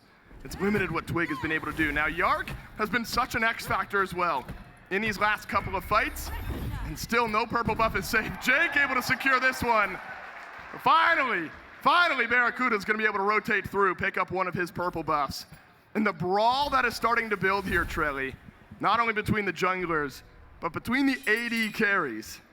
I miscalled the Rom snipe in the last fight because I'm so used to it being Yark sending him down, but Yark at 3-0 on this Bologna. BaRRaCCuDDa, 3 assists, but starting to spool up a bit on the Danzaburo. Yeah, I would argue that Jarcorrr, this Bologna pick, it's a roller coaster. You're going to keep going up, it's going to keep getting better, but eventually it is going to get a bit worse because of that Blink Relic. I mean, this Bologna can go in, be super aggressive, but once you're getting out-traded damage-wise later on in the fights, that's when it's going to be difficult. There's a lot of block stacks, there's some disarms that you can use to try and stop a lot of this auto-attack damage, but it seems like at the moment the Camelot Kings are trying to ride the momentum of having this fed Bologna on their side. Yep. Now we know there's some healing in the Olympus Bolts composition. We were wondering what style of build the Arc would go here. Troy's got Berserkers into Kinsai's, Toxic Blade after that. Pacing-wise of this build, does it make some sense? I do like it. I think you need a bit of movement speed as a melee character trying to box hunters. You have to be able to chase them down. The Toxic Blade helps out, and it's just a very well-statted item. Makes the rotation over to Pyromancer, though. There is no ADC over and left for the Camelot Kings. BaRRA still farming on that left side of the map, but Kings are grouped as 5. They want this Pyro, and they're going to get it for free. This is where the Bolts have to be careful. The Kings are masters of forcing you in around an objective, finding a single kill, and then going back and getting the objective anyway. So probably a smart call from the Bolts to say it's Pyro. We've had a couple really good fights in the last couple minutes. Not worth rolling the dice around what is a very early objective here in game number 1. The tone has already started to get set a little bit, though, Trelly. I'm getting the sense both of these teams here to fight. They've shown up on game day in the first game of the set. And an Oni Fury stands. The Camelot Kings and the Olympus Bolts. It's two teams that, Trelly, I wouldn't put it past them to dance around the left side of the map a little bit. Yeah, no doubt. I mean, if the Olympus Bolts want to get aggressive and they want to force this Oni Fury, you know what they're going to do? They're going to try and find CaptainTwig, force out that Grand Joust. If so, they've got a really solid engage. In this case, if the Camelot Kings want to go through, I'm thinking it's Genetics with a massive landfall that's going to start this one out. Baskin does have the beads, no blink available. And a good pull in from Awesome Jake's going to stop the start of that aggression towards this Oni Fury, but it's a full grouping just about. LASBRA actually heading to the right, though, recognizes there's probably not going to be a pull just yet. No, not just yet. Also opens up the opportunity for a late sort of secondary initiation. If a fight happens, LASBRA, a simpler time reaching that back line. Now, Jake also has a few assists here in this game, Trelly. Of course, plenty of conversation around Genetics, 5 of 5 affected kills from him as well. Awesome Jake feels very disruptive so far, pulling in to the orb a few times so far throughout this game, but I imagine as the build starts to wind up, we know how tanky, how healthy Atlas can get later in the game. I imagine Jake's going to be rumbling forward here shortly. I do love this style of build on Atlas. The mail and the upgraded meditation just means you're so sustainable. You got the extra CDR, and you can stay alive so well. But Variety steps up. They're trying to go for this tier 1 tower, and the Camelot Kings will grab it. But what do they find here? Genetics. They found Genetics, but Genetics so tanky. Landfall sends Baskin back.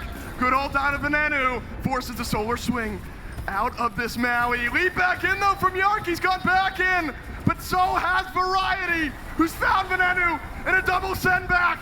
And now, LASBRA, BaRRaCCuDDa, they've got it all to do in the Camelot Kings. They'll trade out 1-for-1. Twig somehow gets the blink off, and we'll stay at a 1-for-1. I cannot believe the Olympus Bolts couldn't find anything else. There was so many low targets, but it seems like their minds were a bit split. That Oni Fury still could be their target, and it looks like that's where they're heading. The Camelot Kings have to retreat back to base. They're lucky they only lost 1 member. Are you feeling the winds here in game number 1? It's the Olympus Bolts. Even in a 1-for-1 trade, come out ahead. They will pull the Oni Fury. They will get the Oni Fury. And a little bit of map momentum now for the Bolts. And Trelly, we are cresting the 20-minute mark here shortly. Wouldn't you guess it? We're about to head towards the right side of the map. The fire giant looms large. We've got 2 teams very capable of burning it. And 2 teams that have their eyes on it. Kings, though, a bit faster to group here on right. Yeah, BaRRaCCuDDa wanted to keep pushing in left, but realized immediately, hey, if I show my face, it might not even matter. The Camelot Kings are still going to go for the pull here. Oh, man, it's such a good call because BaRRaCCuDDa's got to go back. He's got to get back into this fight, but it's going to take him a little while. All of the Camelot Kings, all 5, they're on the fire giant. And FG is low, but Baskin and Jacob step forward. Grand Joust, it's out of CaptainTwig. BigManTingz on the first. Baskin drops, then sent into the back line. And goodbye, Ishtar. Kings with 2. Venenu dashes into the wall there. Not a great jolt, but the fire giant was never reset. It's still very low. BaRRaCCuDDa, oh, he's got plenty. Oh, but he's in the stealth. He somehow gets out of it. BaRRa on attack. He's ripping BaRRa! He stays alive. He flips the fight, but BigManTingz on the other side, he's full HP, and it's a battle of the ADCs. BigManTingz with this much HP has to throw off the rest of the bolts. They can't keep chasing, but this is what BaRRaCCuDDa's here for. So much damage come from that Danzaburo. A late rotation, but a massive one at that. That was very close to being a fire giant call from the Camelot Kings. Charlie, we're still dead even after all of that. Nothing has changed. BaRRaCCuDDa somehow gets back to base, rejoins the fight, and it's the late Danzaburo rocket again. It happened earlier on in this game, and it changed things around so heavily. Ven ate all of that initiation. Yep. BaRRaCCuDDa gets the second wind of it later in that fight. And this Bolts team, they just do not have quit in this game. BigManTingz, though, Charlie, he has started to spool up a really, really nice game in game one, 3-0-4. The Rom snipes have made a difference, and he's played plenty safe. Oh, he has, and looks like the Olympus Bolts are now stepping up to the fire giant of their own. They're going to get some ward vision down and play this nice and slow. LASBRA being the frontliner. And they have Frenzy. And it looks like they are going to pull just to see what happens. The Camelot Kings don't take the bait. They're going to stick around. You were highlighting BigManTingz, and I think he's got a lot of job to do in this fight because look at Jarcorr's build. We're already seeing that fall off of Bologna. Level 17, goes from Kins into Toxic Blade. That's going to be decent damage, but now it seems a Frostbound's coming through. This is not going to help his DPS. It's just going to help him be annoying, try and slow down, and maybe make sure that Baskin and LASBRA can't use their dashes and still be in the back line. It's the same call as last time for the Camelot Kings. They will walk towards the Pyro and get it. And same call as last time for the Olympus Bolts as well. Not grouping up for the smaller of the two prizes. Happy with the way the game has gone so far. You know, there's so many steps to beating the Camelot Kings, right, Trelly? It's the #1 seed coming into this tournament. And being contestable around objectives, being able to show some face, and not letting the Camelot Kings slowly bleed out the map, that is priority one. And I think the Olympus Bolts have done so here in the first 22 minutes. No doubt, but I've seen the Camelot Kings sort of switch up their game plan. Except for that tower. It was a lot of awesome Jake. It was a lot of focusing out this Atlas. Now they kind of wait for Baskin. They say, hey, this Ardio's dashed in. Let's turn our attention towards the level 15 Ardio, who has just not been able to get enough farm. Look at Variety, level 18 on the Xing Chen. So much more farm going to the solo laner of the Camelot Kings, and that gold has slowly but surely started to climb. You were talking about bleeding out. I would say that's what the Olympus Bolts are trying to stop with stepping up with this fire giant, but it's not. What in the world? It's not going very well. Trebuchet on left is still pushing the Camelot Kings. Cup diff, obelisk diff, and it's helping out. Wow, a couple towers drop and make all the difference in the world. I'm yelling 2 minutes ago about how this game is dead even, and a 3,000 gold lead suddenly from the Kings. It's actually right around the time I'm talking about how priority one is not letting the Kings slowly bleed out the map and build up these crazy big gold leads. Unfortunately, it happens in one fell swoop. Now, not crazy big at the 23-minute mark, but still a thing for the Camelot Kings to hold on to.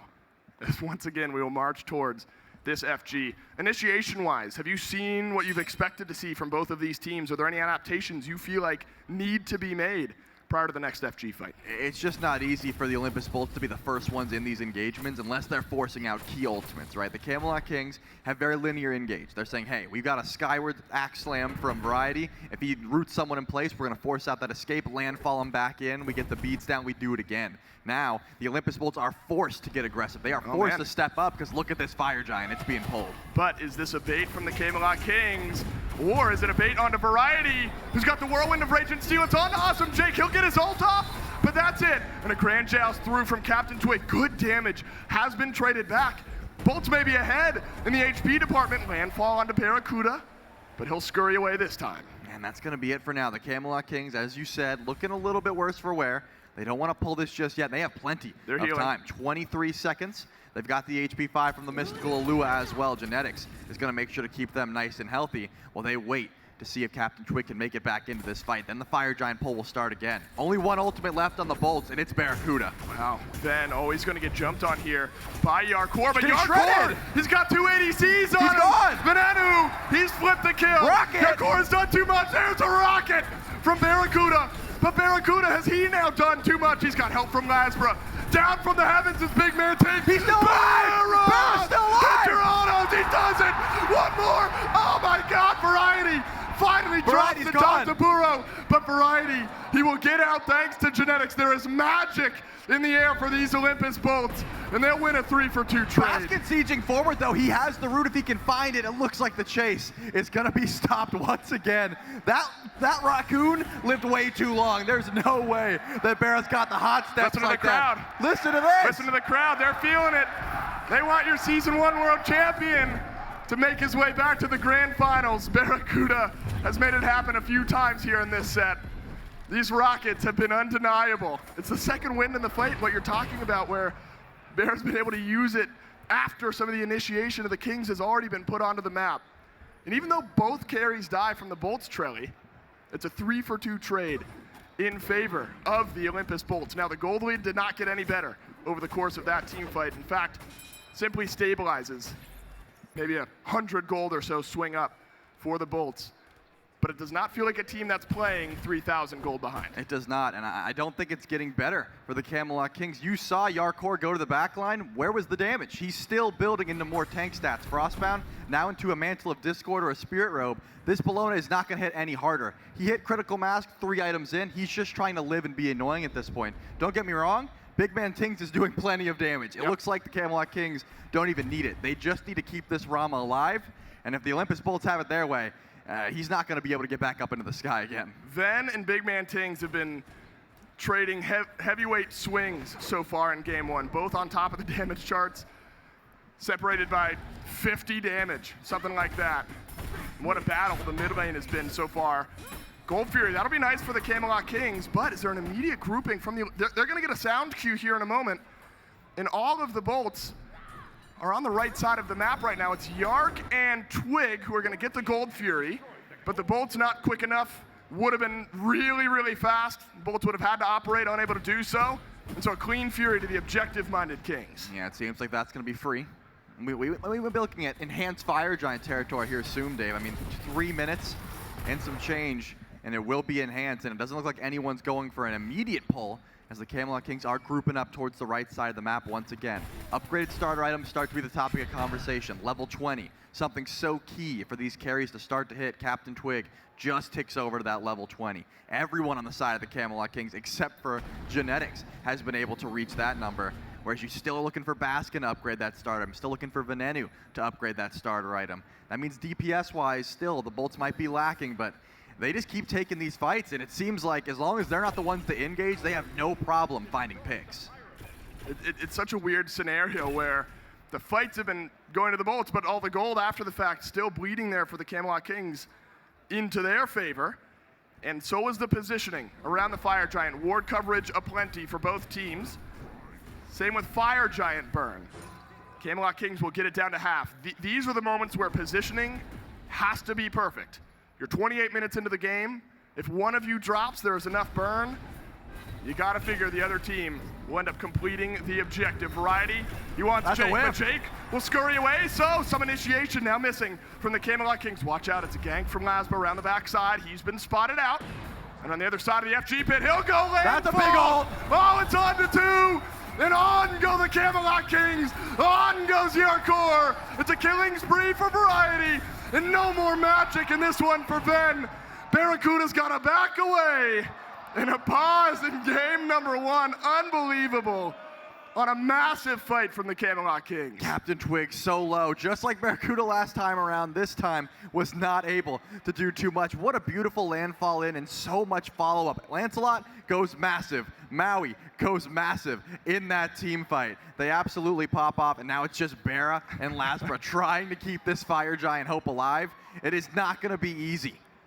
That is a brutal fight for the Bolts. And a big difference here, Trelly. BaRRaCCuDDa at the end of this fight is backing away. Rocket still waiting to get used. We didn't get to see that moment from BaRRa in this last fight. Ven got jumped on.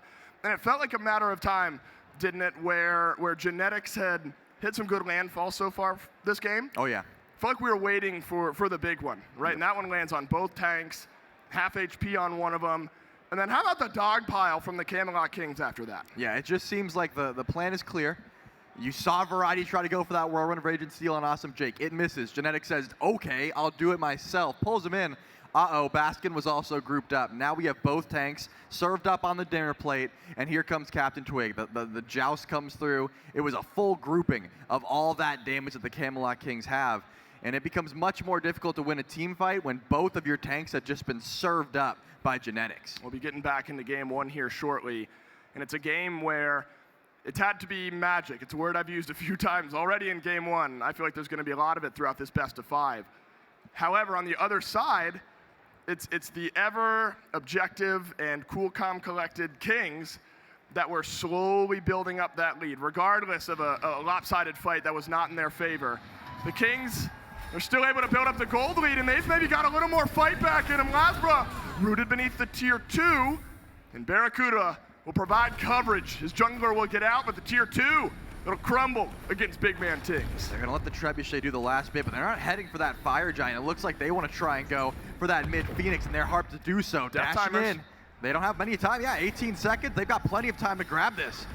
I want to watch the body. Okay, it's burning a bit slow. I was going to say, if this is faster, I wonder if the Kings feeling aggressive suddenly. No, it's just mid lane Phoenix for the Camelot Kings. After was a crazy fight over around the Fire Giant.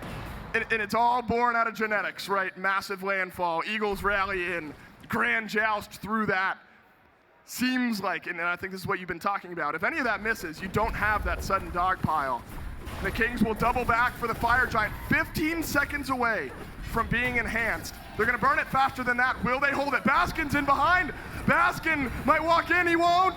Fire Giant to the Kings, it's regular. LASBRA might be the trade. He is BaRRaCCuDDa. He's rocketed back in. Another double landfall from genetics. My man won't quit. He keeps fighting the initiations, and the Camelot Kings better off for it. Baskin backs away, and it'll be the last thing he does. Here comes Ben. A double kill from CaptainTwig. And it looks like Ben's gonna return some damage, he's got but 3. the Camelot Kings. That might be it. CaptainTwig with the triple kill. They're jumping out of their seats. They're letting them know. They're charging forward for the Titan. They don't have too much damage, but they just have to go through Awesome Jake. In a situation like this, look towards the relics. Who can he pull into the fountain? That's the only thing that an Atlas can do.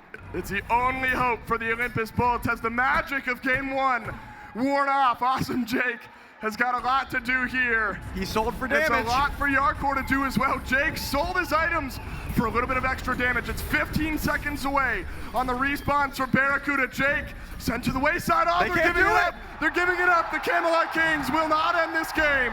And the Titans down to half. Jake sold his starter item, sold his last item for Spear of Desolation and Divine. Enough damage to throw off the onslaught of the Camelot Kings. Now what do they have?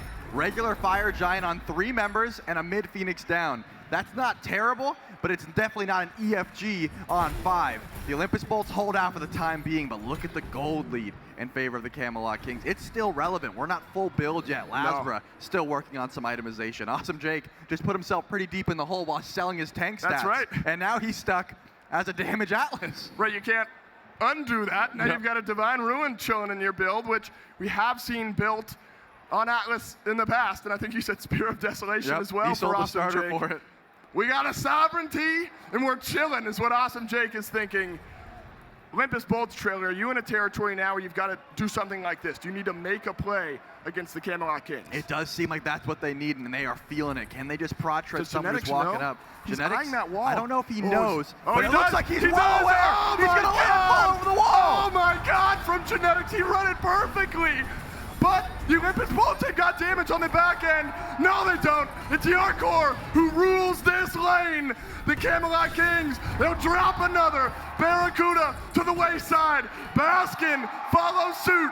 Double kill from Yark. 7, 2, and 12 on the Bologna ADC. And LASBRA's the only hope left for the Olympus Bolts. There's no way he's going to be able to stop 5 Camelot Kings, and that Titan is looking a little bit worse for wear. They thought they had to go for a Hail Melee play, and unfortunately for them, Genetics checks his corners.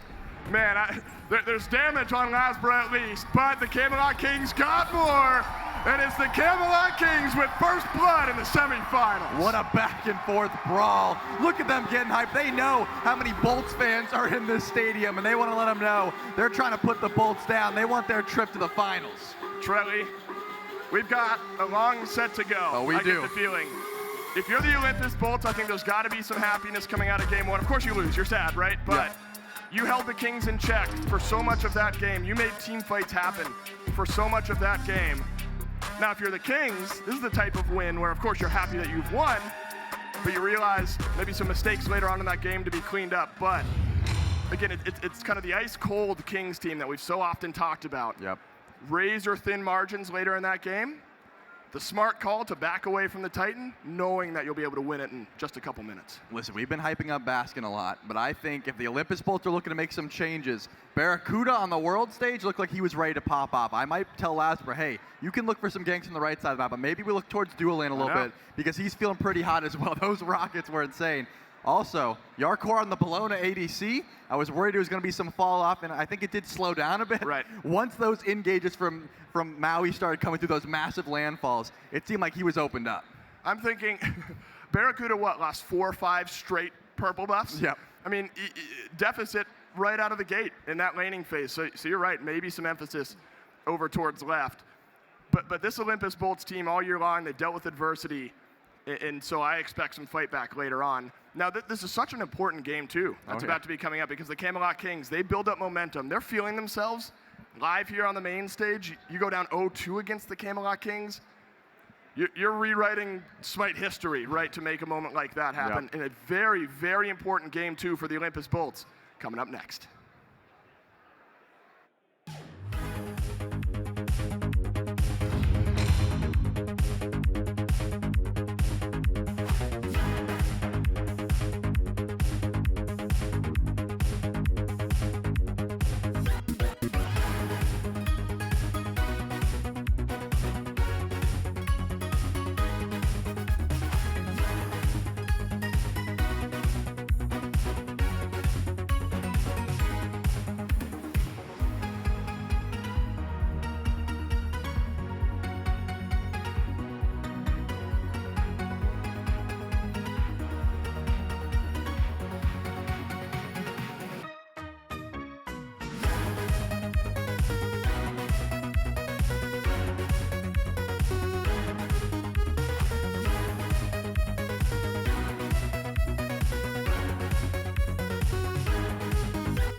What's up, Smite fans? Dolson here, and Season 9 of the SPL is shaping up to be maybe the best ever.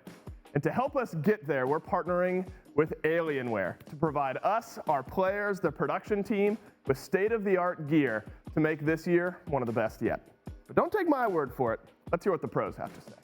As a professional player, it's super important to make sure that you just have the absolute highest quality gear and peripherals that you can ever get.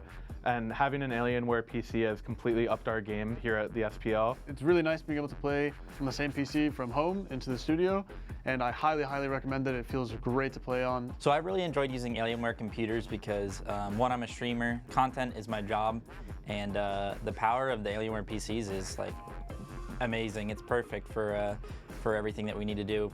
I stream 1080p, no problem. I have no issues with FPS, no frame lag or anything like that. 64 gigabytes of RAM is just something that you can only dream of, and like it helps so much with processing like anything that you need to perform, like multitasking, whether it's streaming, recording, gaming, like everything all at once, and it's been a very smooth experience. As someone who doesn't enjoy building my own PC, the Alienware's kind of got everything in one machine. It was super easy. A 3090 is like impossible to obtain, so being able to play on it has been honestly a very lucky experience. Back in the day, I used to game and do all my content on a really pathetic laptop, and once I actually was able to get an Alienware PC, there's just no turning back. For a lot of players that were used to just their home setups and maybe didn't have top quality products, going to such a huge upgrade with our Alienware PCs has just absolutely increased the quality of our practice. I'm just a big fan of Alienware. I think they're the top of the line PCs literally for a reason. It's definitely the best PC I've ever had by a long way. Shoutouts to Alienware, great company, love them a lot. And I have nothing but praise for the product. That's high praise from some of the best gamers in the world. So thanks again to Alienware for powering us this year in Season 9 of the SMITE Pro League. And remember, if you want to get your hands on some of the gear that our pro players play on, make sure to check out Alienware on all of their socials and at their website as well. I think if I didn't have my Alienware, I would go out and purchase one right now.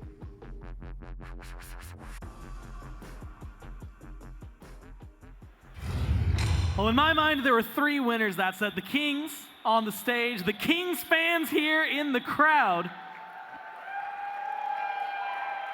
And then for anyone else, just SMITE fans in general. I say give it up for an explosive semifinal, guys. I mean, come on, that was a great way to start things off. And day number 1, of course, I guess a 4th winner. This one's exclusive from the set, though, is well, someone out there, TBD, because you can sign up right now for an Alienware giveaway and try to get your hands on an Aurora Ryzen R14. Now, the pros have been playing on the R10 all year. So an Aurora R14 desktop with, I'm going to go ahead and tell you, again, if you don't know enough about CPUs or anything like that, this is powerful enough that you're going to be able to stream if you want to. Your games are going to look crisp, and everything is going to be beautiful. An RTX 3070 in those PCs as well, so you're going to be able to run the maximum graphics for years to come. Make sure you enter that now while you can. And thanks to Alienware for sticking with us again from Season 8 now into Season 9 and keeping things rolling for us. And again, Hazer, Mifflin, this one, Hurry. That's just fun. That's just fun SMITE to watch, right? At least from my perspective, I know there were definitely Bolts fans. Got a little quieter as the game went on. Some Kings fans that got a little louder as the games went on. But Hurry, it was just very, very entertaining to watch. That was a crazy first game. I think we can all agree that that was a game that we would hope for the first day of semifinals. It was very back and forth. Even the team fights around Fire Giant, they were very competitive. They could have gone either way most of those fights. There are definitely some issues that we're going to need to talk about, though. The first one that I would like to get into talking about is the Maui. I think the Maui was a big problem. I think everyone probably agrees. Genetics looked a little too good on that. Yep. I think he's got plenty of other good picks that he's willing to play, but let's push him to that because he's proved himself on the Maui. So if you guys are the Bolts, what are you guys doing about the draft, Hazer? I think they had this Ymir ban. Their second ban for the Bolts was the Ymir, and then they opted to first pick the Ishtar over the Maui. They could switch up either of those things. They obviously get choice of side going into this game, so if they opt to stay first pick, maybe they opt to take this Maui away in the first pick slot, or they can drop this Ymir ban or drop the Cern ban. I think you want to keep the Nezha one, and then maybe look to get rid of the Maui in its place. But even then, we've gone through arcs with genetics where there are multiple gods that have just dictated bans. The Yemoja genetics where he's getting in every game and he's just dominating on his own. Now the Maui can count itself amongst that. I'm not certain that you want to play against genetics as Ymir. I mean, you can't ban the guy out. Obviously, he's incredibly talented on anything in the Guardian tab. Maybe you just have to draft around it, find some sort of composition to deal with it, because although genetics does have an amazing standout performance, of course, I can't take anything away from it. He's hitting 3-man landfalls, 4-man landfalls over the wall at the end of the game as well. Yep. But I would say that top to bottom, it was a composition that the Camelot Kings had devised to deal with the entirety of what the Bolts had done. Double auto attack Stifler build with just phenomenal initiation. I'm not certain the Bolts were ever really fated to win that one. Yeah, it was definitely going to be difficult top to bottom, right? In fact, we actually got to see it at a very explosive beginning of the game. We can take a look at the Million Pugs First Blood replay. The way things started off, it went really well for Jarcorrr there at the beginning. That's cute. I mean, being able to not only step forward, you're in between the tier 1 and tier 2, 7.5 minutes in. You get the First Blood, and you got to give him credit for it because he got a double kill on this play as well. Being able to find 1 and 3 in the game. And of course, that one brought to you by Million Pugs, which if you're wondering what it is, you can go to millionpugs.com. It gives you the ability to earn skins, favorite gems, and more whenever you make a purchase online. So just make sure you check them out. And powering the First Blood replay there, empowering Jarcorrr, finding a double kill on the Bologna of all things. Fantastic, fantastic start to the game. And it really did set the tone to me, Hazer, because again, you get a fight, you're 7.5 minutes in, when you get a fight that ends in 4 or 5 kills right there, you kind of know there's going to be a lot of fighting from that point forward. Absolutely, and I think this Bologna really lends itself to that, right? Bologna, a brawler more than anything, and you've got an extra brawler in your comp when you take away one of those carriers and replace it with a Bologna. So that's what the Kings comp was then kind of meant to do. These brawls where they all grouped up and they use the Bologna ult, and they use the Jing channel, and they use Twig's Lancelot ult, and all that area control came together, and in these big team fights, they seem to just dominate. I mean, it looked like a Hell in a Cage match at points. It's just pull them in, hey, you're stuck behind an island and also a massive cripple field, and you're disarmed, and you're surrounded. The Camelot Kings, I mean, this draft, just top to bottom, I love what they comprised here. I love what they had built. And Jarcorrr played well with the lead. It was an early start for Jarcorrr, First Blood, double kill start. He doesn't sit in the lane and say, I'm going to bully BaRRaCCuDDa. It's, I'm going to spread the wealth. Let's rotate in towards mid, facilitate Tings, get involved around the Pyro. The Kings play well. The Kings really just had an outstanding performance this game, top to bottom. Like you guys said, I do think they were really prepared for this double hunter composition that the Bolts brought out, and perhaps are going to stick to. That does seem to be the thing that they're really trying to force today. I'm not sure if we'll see them go to something else. I think maybe we'll see a Morgan pick today. I'd like to say that they'd probably like to bring that out at some point, especially here on the main stage, especially knowing Venenu's Morgan. But the Kings kind of seem to have the double hunter figured out, so I do wonder what they have going forward after this game 1. Yeah, a lot of pressure on them to try and shift things up, right? You don't want to come into the semifinals and get 3-0'd and out. Yeah. And so it's going to be adjustments going into game number 2. You can see Baskin, we were talking a lot about yesterday, having a big moment. In fact, I saw one big moment from Jake where he manages to prolong the game. God, that was so sick. It's a moment where it does not feel like that game should go on any longer. It should be the end. And yet, one Atlas and a little help from the Titan, right, to get the damage out there. Is more than enough to keep the Kings at bay. But again, it only buys them a little bit of time. And like everyone has mentioned, Mifflin, it right now is at this point where it is little dynamic shifts. What kind of things are you picking up from game 1 to game 2? And what kind of things, at least in your mind, do you think they need to drop and try to pull something else in? You can go for the auto attacker composition again, but you have to address the individual pieces that the Camelot Kings had really grabbed to deal with that. If you want to let the Bologna through, that's fine. One Bologna can't stop everybody on her own. Xing and Bologna together, that's pretty tough, so address at least one of those. But I'm of like mind with the other analysts here, man. I mean, this Maui, it's looked too good. It's not necessarily a direct answer to the auto attack draft, but it is a direct answer to just about anybody he lines up against, it would seem. Genetics has to get off this pick if you want to see him lose. Yeah, absolutely. I wonder what they want to force him towards as well. Will they take the Maui away? Have we seen much of it from Jake Curry? I'm not sure. You've been playing against him in the SPL. Do you think he's capable of taking this pick in support? Jake can play the Maui. Can he replicate the performance we just saw from Genetics? I'm not as confident, especially after a game like that. but I think he has to prove that he has it in him. I do think there's a Yemoja in store potentially for us if they ban it away. I think the Bolts are probably worried about that too. It's been hidden away. We know Genetics likes that pick too. So if you're the Bolts, I do think you should answer the Maui, whether it be taking it away, whether it be banning it away. I'm not sure what we're going to see from them here today, but that's the first thing that I want to see addressed here in the top of these picks and bans. Well, luckily, picks and bans started. Game number 2 here. Kings up 1-0 in the best of 5. Ooh. Amaterasu, Chiron banned out by the Kings, not changing too much. The Ymir going to be shot down by them this time. The Bolts on the other side. Naja putting some respect on the Lancelot. And there it is. And the crowd goes wild for that one. Hurry, you were asking for it. Hazer agreed. Mifflin agreed. Everybody wanted it gone. Fans agree as well. Hurry, happy to see it gone? I'm very happy to see it gone, but I think there's some problem picks on the horizon. So we'll have to see. They're going to go for the first pick, Cernunnos. I think that's a good takeaway. This shows they want that over the Ishtar as well, which is very telling for the future of this set as well. That is their preferred ADC pick, perhaps because of the kill potential it brings, as opposed to the Ishtar's lane clear. I think the Kings want something a little bit more aggressive, or maybe just to take that away from the Bolts too, because it enables double Hunter a little bit better. Now, Hazer, do you feel like this? I feel like we've seen Kern, and he's gone equally parts mid, equally parts Hunter. Do you think that this is one that enables that double Hunter composition for the Kings? Absolutely, yeah. I think they'll keep it loose for now, and they'll decide later on in the comp as they build up where they want that to go. So they'll be having a look. They'll see this Athena coming through. Maybe means you don't want to have the Kern in mid, can't handle the pressure as well there, perhaps, that the Athena puts out. Ishtar going to do well in that matchup as well. Although we have seen Kern kind of picked as a counter pick into Ishtar. It seems that these ADCs favor that matchup at the moment. Seem to think that Kern can equal the pressure and maybe has a little bit of solo kill potential. Mifflin? Athena, man, it's coming back. Helps them win a game yesterday that despite all odds, feels like the Bolts had their backs against the wall. The good news is it's so up in the draft. I mean, yes, it could be LASBRA. Yes, it could be Jungle. Still could go to Jake. Played it a few times over the last couple of months. It gives them a little bit of vague air to the Bolts draft. Yeah, just a little bit of flex potential, I think.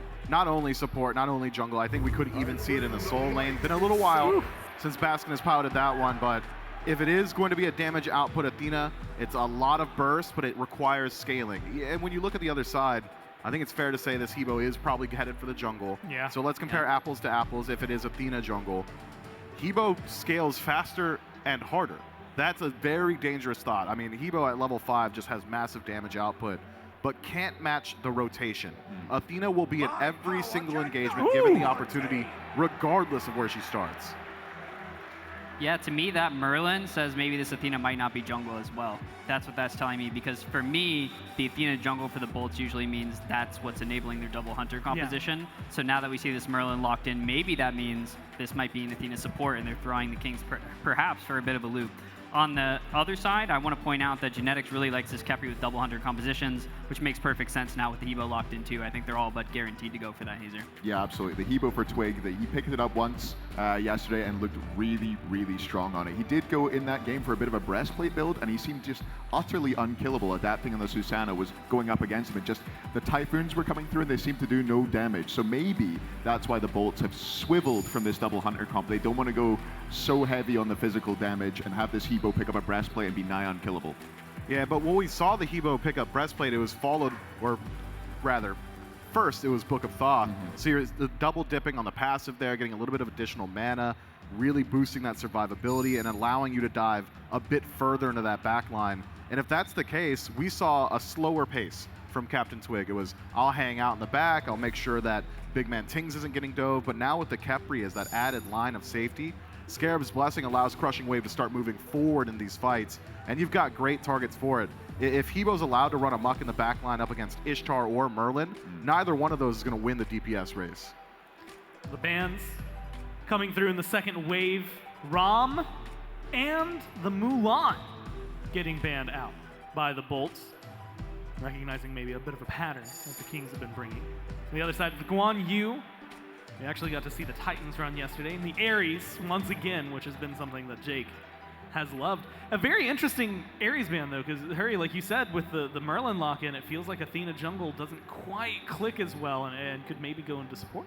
Yeah, I think they're just not really confident. I think it's hard to be sure in moments like this exactly where it's going. I personally like the Ares ban. It kind of means your Khepri doesn't have to go beads, which is an unfortunate thing to do. Thor being locked in. I think this is a Thor solo. I could be alone in that, but it doesn't really strike me as a LASBRA character, at least as of late. So I think that's probably a Thor solo, which is a really exciting pick to see. We haven't seen it in a while. Saw it a little bit in Phase 3, but it kind of fell out of favor.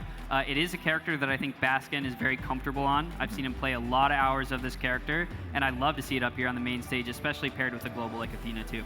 Yeah, absolutely. Really strong pick in the solo lane. One thing that I'd like to highlight, actually, with the Guan and the Ares bans, something that the Kings like to do is to CC chain people, and the Hebo knockup, really, really strong for that. Guan, Ares, both having knockup immunity in their kit, and then another knockup immunity god comes through. Thor has that Berserker's Barrage. So perhaps this is something that the Bolts have identified, the CC chains onto the tanks, and they're trying to prevent that, keep their tanks alive, and kind of negate this Hebo's CC.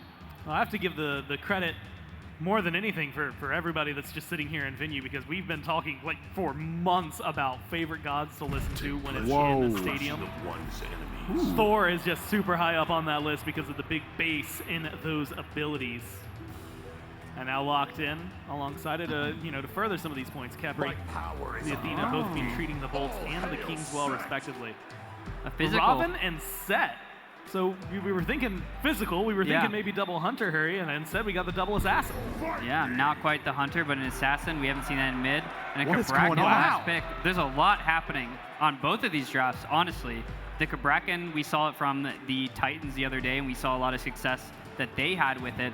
Now I'm not really sure where stuff's going, because I think you have a lot of options. Yeah. If I had to gamble, I do think maybe it is going to be the Athena jungle now. I think it's very possible, or more than likely. I agree. Or it could be a Cabrakan solo, I suppose, at this point too, but I'm not sure that's where I'd put my bet.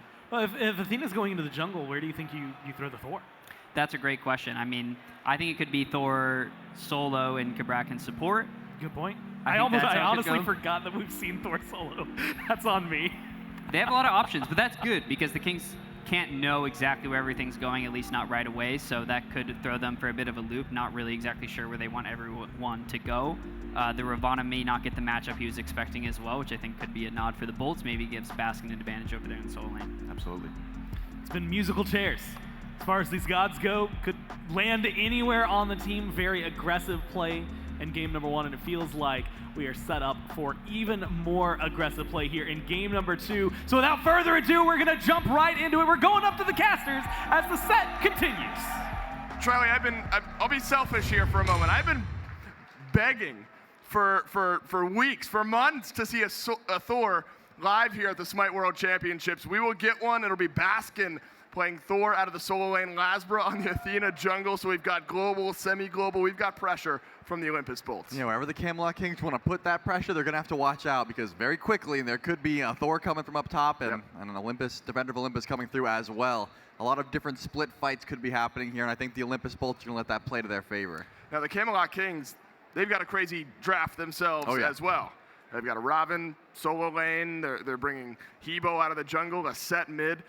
And so we've got late game dive in burst, right, building up from this Kings team. And that's the thing. They have so much dive, but they also have that safety with the Scarab's Blessing. They can let Genetic stay in the back line instead of being this initiator that he was in game number 1 with the Maui. That was taken away now. Genetic has to play safe. Still CC for his team, but they go a little bit too far. He has a safety net for them to come back. Think about the roar of the crowd when the Maui was banned. Can the Camelot Kings get it done in game 2, get a 2-0 lead here in our first semifinal of the day? That's the question. Let's kick it off. It's Olympus Bolts and Kings, game number 2. Trelly, there are so many questions built up around this game. First and foremost, what are we doing here on the right side of the map? Both teams building up a bit. Now, so often we see this fizzle. Yep. Are we fizzling here? Variety, he's slowed here. Then it will fizzle. Groans of disappointment, as I would have loved an early 4v4 scrap. Simply untenable for the Camelot Kings to walk in all the curses and everything that'll be happening on that side of the map. I want to talk about genetics a bit, though, at the start of this game. Obviously, end of the game, read the play of the Olympus Bolts very well. The Maui, not only in that final moment, but all throughout game 1, was unstoppable. You briefly touched on some of the differences. He's still very good on Khepri. Oh, yeah, for sure. and can wreck games, but in a very different way. Yeah, one of the best on Khepri, no doubt. I think it's just you're losing a bit of that aggression, you're losing a bit of that initiation, but you get a lot more safety. I think the Olympus Bolts play through their ultimates a ton. What does Athena bring when her ult's down? She's got the taunt, sure, but she's lacking a lot of damage. That mitigation really does help out. Same with Thor. Anvil of Dawn brings a ton of value. You really need to use that ultimate to get value out of this Thor solo pick. And if you're using those ultimates just for a Scarab's Blessing, the Camelot Kings put themselves in such a better spot team fight-wise later on. That's Genetics' play style. He wants to make big abilities be wasted, get that res off, and then have his team take the advantage. Now, Trelly, there is some history with level 2 ganks. It's not what I was going to originally say, but I will now, as LASBRA and Twig, both on the right side of the map, be safe enough from Baskin for now, so no gank early from either of the two junglers. There is some history with Ven on a mage/AD carry in mid up against a set specifically. Little damage onto Yark, go back away fine. How's this laning phase look in your mind for the Bolts mid laner? What are you trying to avoid allowing BigManTingz to do? It's one of those things where you're not fighting ever. I mean, both. BigManTingz is going to be looking for skewers and just trying to poke out Ven, but Ven's a smart player. You don't fight set. That's like rule number 1 if you're a mage. There's no reason for you to ever get aggressive. He's going to out-trade you unless you get your Divine Ruin online with that Kingslayer ultimate, and he's going to poke you with that skewer through the wave every single time. So Merlin wants to get farm and run away. As long as that's happening, BigManTingz should have very few opportunities to try and find a kill. Good double tap, though, and the teleport in. Not enough to finish that one. Good damage, though. Baskin showing how much he can do. Goodness gracious. Now, we talked in game 1, Charlie, really at the end of game 1, about the RDO for Baskin specifically. Because we know the types of plays that Baskin is capable of. I think the Thor clearly showing back Variety. Oh no, Variety's gonna get taunted back. Is the hammer there for Baskin? There it is. The fadeaway. I call his name and he rises. Baskin on first blood. Baskin knew all he had to do was get Variety low, and LASBRA would come through. Beautiful taunt, and the double tap does not miss. That Warrior's Axe proc also helping out, but here comes CaptainTwig trying to see if he can find Baskin. It looks like it was called out, and that's going to be it. I think LASBRA said, hey man, just hold your hammer and you should be fine. But the blue buff is something that's on their minds. Now Baskin does have teleport, but to go back, to reset, to get back to lane, difficult. CaptainTwig on the blue buff invade. So it's not going to give golden experience to Variety, but does deny it from Baskin. Slightly helpful from the jungler of the Camelot Kings. I think it's about setting a tone now for the Olympus Bolts. Baskin gets first blood, and I'm just talking about how he's able to make plays. This is a playmaking pick, not only on tier 1 hammer double taps, but right at level 5. And that's what I'm expecting. I think Baskin is going to prioritize trying to make life miserable for specifically CaptainTwig. I mean, this Hippo jungle pick is one that can hold its own with some damage online, but without it, could be some trouble. Now Jarcorrr taking a lot, but actually dishing back. He's not looking for the retreat. He wants to stand and fight. This Cernunnos, he does get value when you get closer to him. I want to look at the other side of that solo lane matchup a bit, though, because Variety on it. LASBRA again, man, he has just been all over the place. The taunt not answered by beads onto BigManTingz. LASBRA's just ticking over to level 4, so he's got to be careful of experiences. Twig is just farming. I want to talk about the other side of the solo lane matchup a bit, though, Trelly. We've seen Ravana solo. We've seen full damage mitigation Ravana solo. And now we've seen Ravana solo get ganked twice in the last 2 or 3 minutes of this game. Variety also wants to be a game wrecker on this type of pick. It's a hard matchup for Variety just because you're going to see the hammer. You're going to see Baskin use his hammer to clear the wave and think, oh, I can Mystic Rush, I can get aggressive. Then you're going to see Defender of Olympus at his feet and think, why did I do this? Variety's not going to channel that ultimate unless he's got a guaranteed kill or he knows CaptainTwig is on the way. If not, again, you're in a 2v2 or 2v1 situation if you use that ultimate. Once that is down, Variety has a lot less safety. But look, Baskin's getting so low, almost debate him. So yeah, come on, dive me under tower. I promise. LASBRA's not going to show up. At the moment, he's level 4, but one camp could be able to turn the tide and let LASBRA show up here to help out Baskin. Variety's going to step forward again. No, he'll let Baskin head back to base. Clear identity now for the Camelot Kings early in game 2. Let's invade the blue buff as often as we can. Another stolen blue buff for the Kings. This time Variety able to reap the rewards a bit outside of just picking it up. And so how about this response from the Camelot Kings? You lose first blood in solo. But Twig is given a 1-level lead over to a solo laner. Yeah, and he's trying to play through this Ravana. I mean, it's an extremely safe pick, and it's very difficult for Baskin to actually find a kill unless he's baiting him in. So if Baskin's not hitting consistent wall into double taps, he's just going to be clearing the wave and hopefully rotating out. Again, you're not picking Thor solo to bully other solo laners. You're doing it to bully the mages on the map, the assassins that aren't quite online yet. BigManTingz, he's found lots of farm, so I don't think you're bullying him either. You need beads to be down to really look for a rotation over to mid lane. But I do think you're right. Baskin's a playmaker. He always has been. And I'm expecting big Anvil of Dawns once he gets a couple more items. Well, Runeforge picked up for the Thor. We've seen this style of Thor solo. We've seen this build throughout the year. And it's scary, to your point, once the itemization starts to catch up. Put a timer on this game for me, if you can, if you will. We're likely, you know, unless this starts to snowball, we're going to FGs. We're going Fire Giant dances. Is there a clear timer for the Bolts to pull a big lead, for the Kings to pull a big lead? Who needs to be more active in the next 10 minutes? I don't think it's a force field at all. I think you can kind of play as safe as you want just because you're worried about genetics. You're starting to stay away from genetics, so because he's on the left side of the map, you can look for your aggression on the right. But later on, I think the Bolts do have much easier engage. It's going to be Athena taunt. That's pretty much it. As long as you're able to hit that and burn something without committing too much, you're not too worried about Scarab's Blessing. But if you commit everything in that first taunt and it gets a res off, then the Camelot Kings, they're looking for that counterpunch. So I don't think either team is really feeling that sweat under their collars, trying to force as much as they can in the early, because they both have great mage damage later on. The Sibo is only going to get better. This Merlin is only going to get better. Set and Thor scale similarly, but you would like Thor to get active in the early when he can. And this Robin's kind of the same boat. I mean, he's got that double CC immunity. He's not forced into anything either. So both of these teams feeling pretty good. Well, blue buff up again. This time Baskin able to get it. So finally a blue buff for the solo laner of the Olympus Bolts. And maybe a 2v2 in mid. It's a 3v2. Twig is here and Jake is not. BigManTingz answers back an early kill with one of his own. But up goes Baskin. Anvil of Dawn. We're going back right. No dunk into the mid this time. Yeah, there was no more chase. I mean, there was a possibility. You saw LASBRA look like he was going to charge up the dash, but that was an open and shut gank. The Cabrakan too far up, not quite tanky enough, and Twig holds on to the ultimate. I mean, Crushing Wave could have been used there to confirm that, but wanted to give it over to BigManTingz on the set. And getting a set off to an early start is always scary. We've seen this set mid absolutely hard carry games, and I would say with a Khepri in the back, you're in a position to do so. BigManTingz has to be feeling good about that one. I want to talk about Jake, though, on the other side. You know, the late game theatrics, aside from awesome Jake, BaRRaCCuDDa's got plenty of pressure building here. I was wondering if he was going to play around with Yark a bit, but looks like Yark will head back just fine. Cabrakan for Jake. Jake loves playing aggressive. Jake loves going in.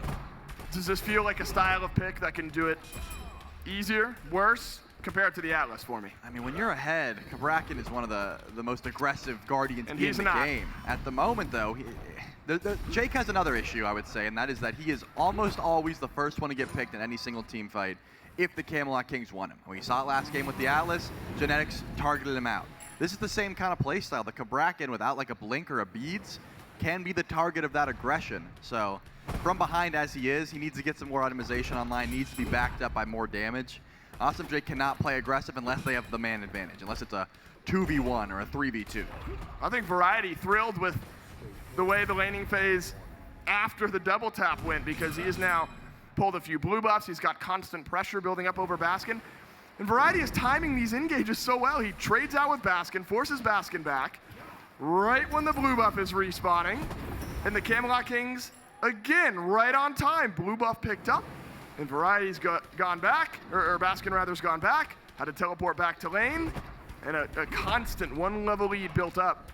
And do you feel like that's keeping this Thor in lane a bit here, Chili, not allowing it to roam with the Anvil of Dawn? Yeah, definitely. I mean, Baskin is being kept pretty much under wraps at this point, and you can tell LASBRA has two options. He wants to say, hey, I'll come over and help, or I'll look to the left side of the map. Unfortunately, Jarcorrr has been stuck underneath that tower. There really is no ability to try and find a gank onto this Cernunnos because he's been getting pushed in. BaRRaCCuDDa's been getting the better end of these trades, been clearing the wave a bit faster, and keeping him so far underneath that tower. LASBRA's running out of options. He's going to continuously get behind CaptainTwig because he can't get blue buff farm, and it doesn't look like he's going to get any ganks onto the purple buffs either. I want to ask you a question, though, because BaRRaCCuDDa, we talked a bit about, okay, maybe LASBRA should send some pressure left this game. Maybe if BaRRaCCuDDa's going to be playing the way he is in game one, all set long, it's a good place to identify some targets. Jungler's again hovering towards right. It just keeps you wondering when someone's going to go in. Do you feel like, my goodness, they're baiting me in. Do you feel like allowing BaRRaCCuDDa just to keep shoving in that lane is effectively doing the same thing? It's getting him a little bit more farm, but I would say one gank could be exactly what the Olympus Bolts need to get a leg back in this game and get that lead that they were building up towards the start. It's just you have this Ishtar who can absolutely shred through the Gold Fury, those shotgun auto attacks, make a mess of these objectives early on, especially when you get that crit item finished. You just need that opening, and the opening would be a defender of Olympus over to BaRRa whenever Jarcorrr gets aggressive. So far, I haven't seen him dash in once. He's been sitting back and only farming. But abduct onto Awesome Jake. Would love to avoid getting caught out a couple times early in game 2.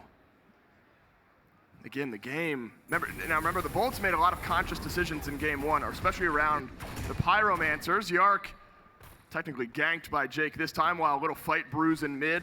Nothing happens on either side.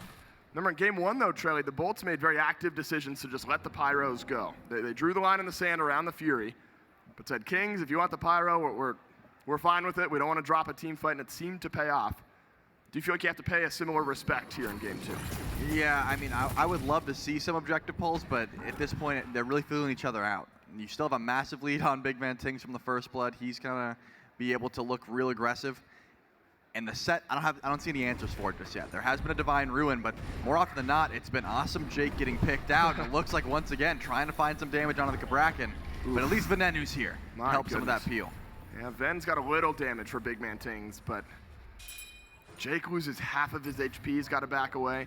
It's so awkward on a Cabrakan when you're in that state where you walk forward, you're gonna get stunned, skewered, and you're already down to half HP. It makes you think twice about whether you can do what you want to do on a Cabrakan. And I think for Awesome Jake, in game 2, game 3, potentially 4 and 5 if we get there, I think it's about managing, and it hasn't been all year long, managing the scales between aggression, safety. You don't want to be a do-nothing support, but you can't be doing too much. This is a pick where you're towing that line a lot of the time. Yeah, I think positioning is going to be key here. You want to be setting up for your team, but you don't want to be so far up that you're getting abducted into a crushing wave and then you're too far up. The Olympus Bolts, though, it looks like they are looking for grouping around BaRRaCCuDDa. It seems like that has been the call. Leave Baskin alone. He's a Thor. He can make the rotation over. Good immunity there, but it looks like the abduct still going to catch out Awesome Jake, and here comes BigManTingz. Oh, it's 3 stuns and a triple wall. BaRRaCCuDDa, he's got a lot of damage, but a Scarab's Blessing on a Genetic saves his life. BaRRa with the first, but it's the ADCs trading blows on the left. BaRRaCCuDDa's got a double. Venenu adds one as well. Here come the Bolts as 3 drop from the Kings and Variety left running. Overhead kick is down. There's no way this Robin gets to escape. At least Genetics walks out and they get the full-on 4. And it looks like that Gold Fury's also gonna fall. That was beautiful aggression. Awesome Jake once again was the target. What's he do? He gets a Defender of Olympus, turns around, 3-man stun, and then BaRRaCCuDDa starts turning and burning. My goodness, what a grouping from the Olympus Bolts. And Trelly, they picked their fight so well, right on time. Think about how the Kings have won so many games this year. It's picking fights just like that. The Bolts just beat the Kings, at least early here in game 2, at their own game. That's what the Kings do so well. It's picking their fights around these objectives. And the Bolts call them on it. They'll sweep the map of the objectives. And Trelly, it took 25, 30 minutes to get us a 3,000 gold lead in game 1. We've arrived here in game number 2, 14 minutes in. And you gotta love that aggression. Again, it was Awesome Jake in a bad spot, you'd think, but he was able to turn it. Just a little bit tankier than they expected, and this Khepri cannot play as aggressive as a Maui would. I mean, Genetics is actually the only one who makes it out in that situation, but he got a clutch res off just to stall the fight for a bit. But now the Bolts are in the driver's seat. What could CaptainTwig try and dish up for his team to build back? Probably nothing for now. I'm thinking the Bolts are saying, hey, we got both objectives off the mat. We used a lot of relics to do so. Let's dial it back. Let's play a bit safer. And maybe try and find something on a Jarcorrr. And here comes LASBRA. LASBRA ulting in. Yark's going to get caught behind the wall. It's a Wild Hunt dropped. Yark will turn the damage, but in a 3v1, he does not have much of a chance, or does he? Wow, the Bolts abandoning this fight. BMT. Because BigManTingz closing the gaps, got a skewer, but nothing else. The Bolts, again, riding that line did not want to do too much. You could tell there was one thing on the Bolts' mind there, and it was that Genetics had ultimate. How much are you going to commit just to get a Scarab's Blessing, and then you let the set come through and fight you? I think that was great patience and also just great trigger discipline. They did not want to dive too far, get all of their kills into a res, and then just have this set run through their team. Now, unfortunately for the Bolts, that does mean you can't make a play like that happen for a little bit longer. Yark used his ult, BigManTingz did as well, so 3 for 2 ult trade. But it's okay in a moment like this, right? You're not fighting over a Fury anytime soon. You're not fighting over a Pyromancer anytime soon. So that's just the Bolts trying to make something while there's not much on the map left to fight over. Rough early goings here, Trelly, from Variety on this Robin. Now, I know the pacing may be a little different from Robin Jungle, often seen as a mid-game bridge pick. Is there still a world where this Robin gets online, even though it's off to an 0-2 start? I think Robin, if you're picking Robin solo, you're doing it for one reason, and you're trying to dive. In this case, Venenu. I mean, if he can get to the Merlin and just be as annoying as possible, you're definitely not soloing him with this build currently. You need a bit more damage or just more tank stats to be annoying. But you're going to force relics, and that's what's important. If Ven is getting his beads or his Aegis forced by this Rav, then you lose a lot of your safety in a team fight and a lot of just peace of mind. A little bit of a rotation. CaptainTwig wanted to get active, but decided against it. And I think the Bolts realized as well. They've got plenty of vision on the left side of the map, and they're not going to overcommit for a tier 1 tower. But it was a bit ago as those objectives went down. And actually still, maybe this time onto Genetics is the aggression. Teleport. Who's teleporting in? Baskin. But not much to do here on left. There's no Fury up either. So where the communication has been great for the Bolts, maybe brief miscommunication, and that's actually pretty important here for Variety, Trelly. Now he's got an open farm on the right side of the map where you might have thought, and it actually will be, an early tier 1 in the dual lane. Variety has now been able to build up a bit of pressure, get some free farm time. Maybe best case scenario for the King solo laner. Yeah, it's not bad, but it's also not fantastic because they sent out the trebuchet. I think Baskin covered his bases. He said, hey, I'll have this, but now with CaptainTwig making the rotation over, that should net a tier 1 tower on the right side of the map. And so early too, when this Oni Fury is going to spawn back in, you would have loved to make that call a bit earlier, or I guess in this case a bit later on that respawn timer. Because if so, if you see that there's a Hebo and a Robin on the right side of the map, then you can look to go for a repull on that Oni Fury, but not going to be the call. And it looks like a full-on reset for the time being. Baskin is not going to be able to teleport for quite some time. He's not going to be able to make that rotation across the map. Still has Anvil of Dawn, though, so he can get halfway there. Thorns pick up as well for Baskin. You've seen it added into a couple of builds throughout the year. Tells you he wants to scrap, as he has so often here in this game. Was frequently picked up, what was that, 2-3 years ago? It was only Thorns all the time for the solo laners. Is he assuming there's going to be a lot of auto attacks maybe trading against him? Tick damage. It's not bad into the Hebo either, if you can just make sure that crushing wave ticks you. It's like an extra double tap if you are later on with a lot of magical defense, that sort of thing. So it does start to add up, but it's really, can you get to the value of, hey, I'm ulting the backline and I'm popping this Thorn so they can't trade and just start turning on me. Bit of a grouping towards the Oni Fury. How about BaRRa's build? He's gone Shadow Steel immediately into Deathbringer. He skipped over the second Shuriken item. He'll get there here in just a moment. Took Wind Demon after the Deathbringer.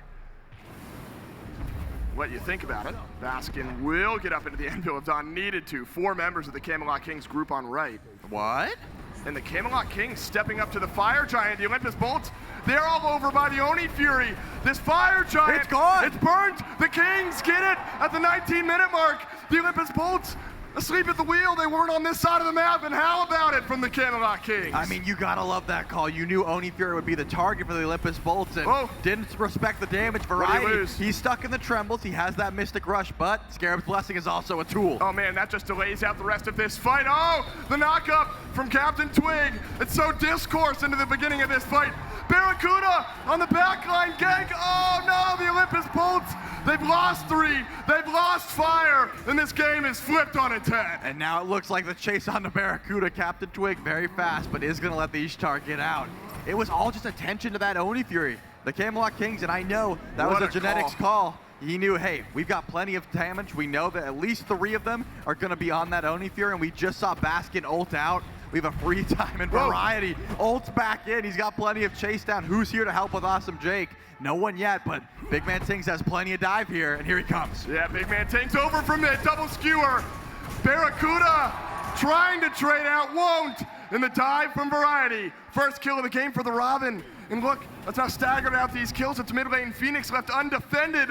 What a turn this game 2 is taken. But Baskin wants to go in. And he does have an ult, but he's off the mark. Who's the target? CaptainTwig is going to be the call. And here comes LASBRA. He's gone. It's BaRRaCCuDDa who picks up the kill. Is there more chase, though? Jarcorrr left running. Can LASBRA close out the gap? Genetics so close to that. Root. Scarab's blessing and the double root disengages the fight. Yeah, that's a beautiful route. Genetics knows just how to get his team out of trouble. All off the back of a fantastic call and a good rotation. I mean, CaptainTwig catches out Baskin, realizes, hey, you better ult out or you're done. The second he touches the ground, the Camelot Kings are pulling that Fire Giant. They get some big wins there and a mid Phoenix. Off the back of not a massive gold lead. I mean, it is only about 4,000 in their favor, closer to 3. And at this point, the Camelot Kings are in the driver's seat. They can do no wrong. Yeah, the gold swing, though, ridiculous. The Bolts were ahead.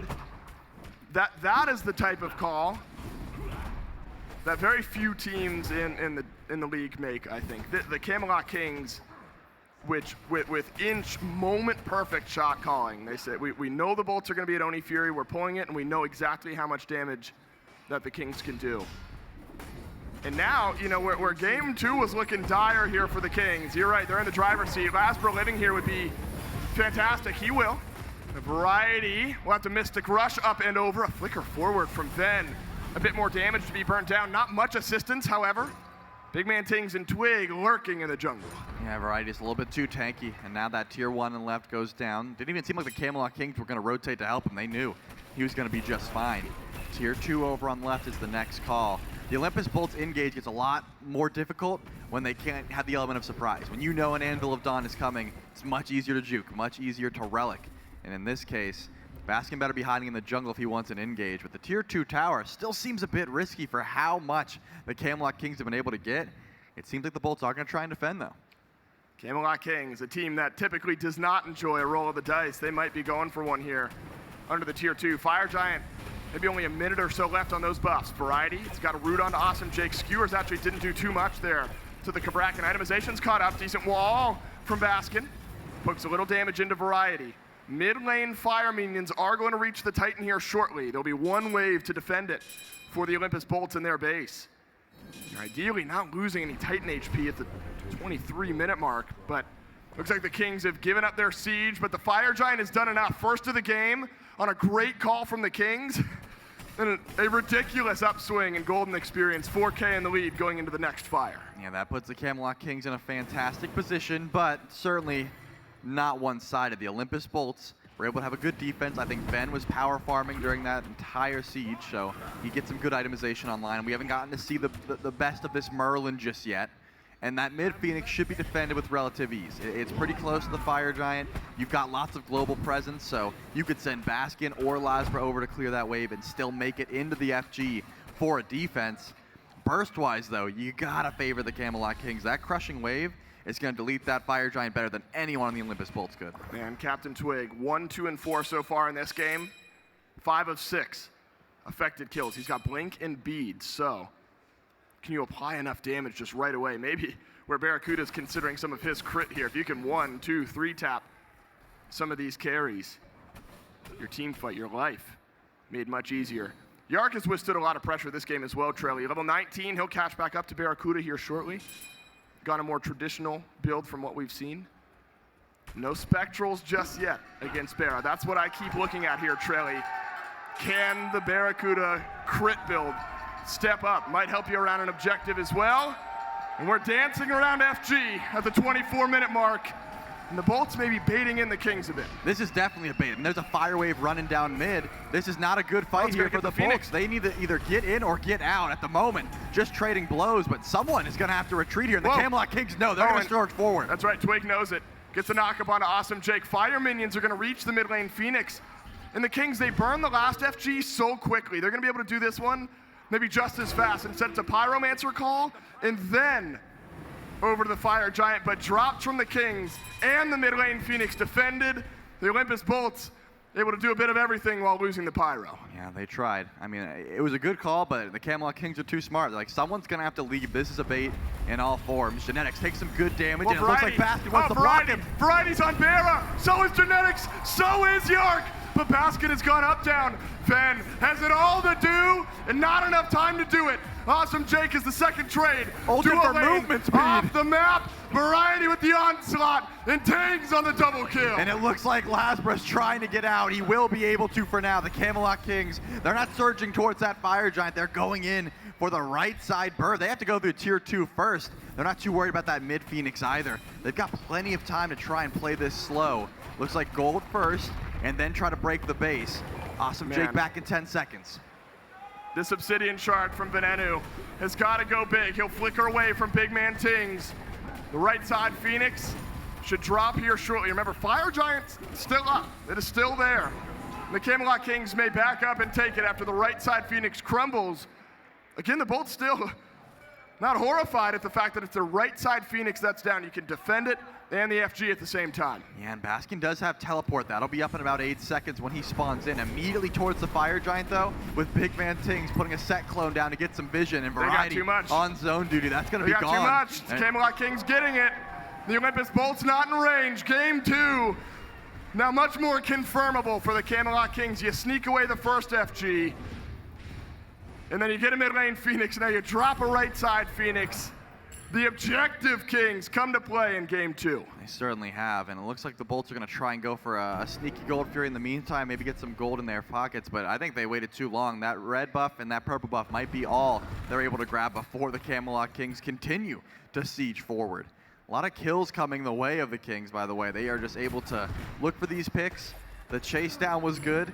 It didn't seem like anyone has been looking at BigManTingz. His relics usually going untouched. A beads just to continue the onslaught of that Kingslayer. They've got good damage, but if they're not blowing someone up off the taunt from LASBRA, I'm not seeing a way for the Olympus Bolts to continue these fights unless they're underneath their Phoenix. Right, you got to blow someone up through a Scarab's Blessing or around a Scarab's Blessing.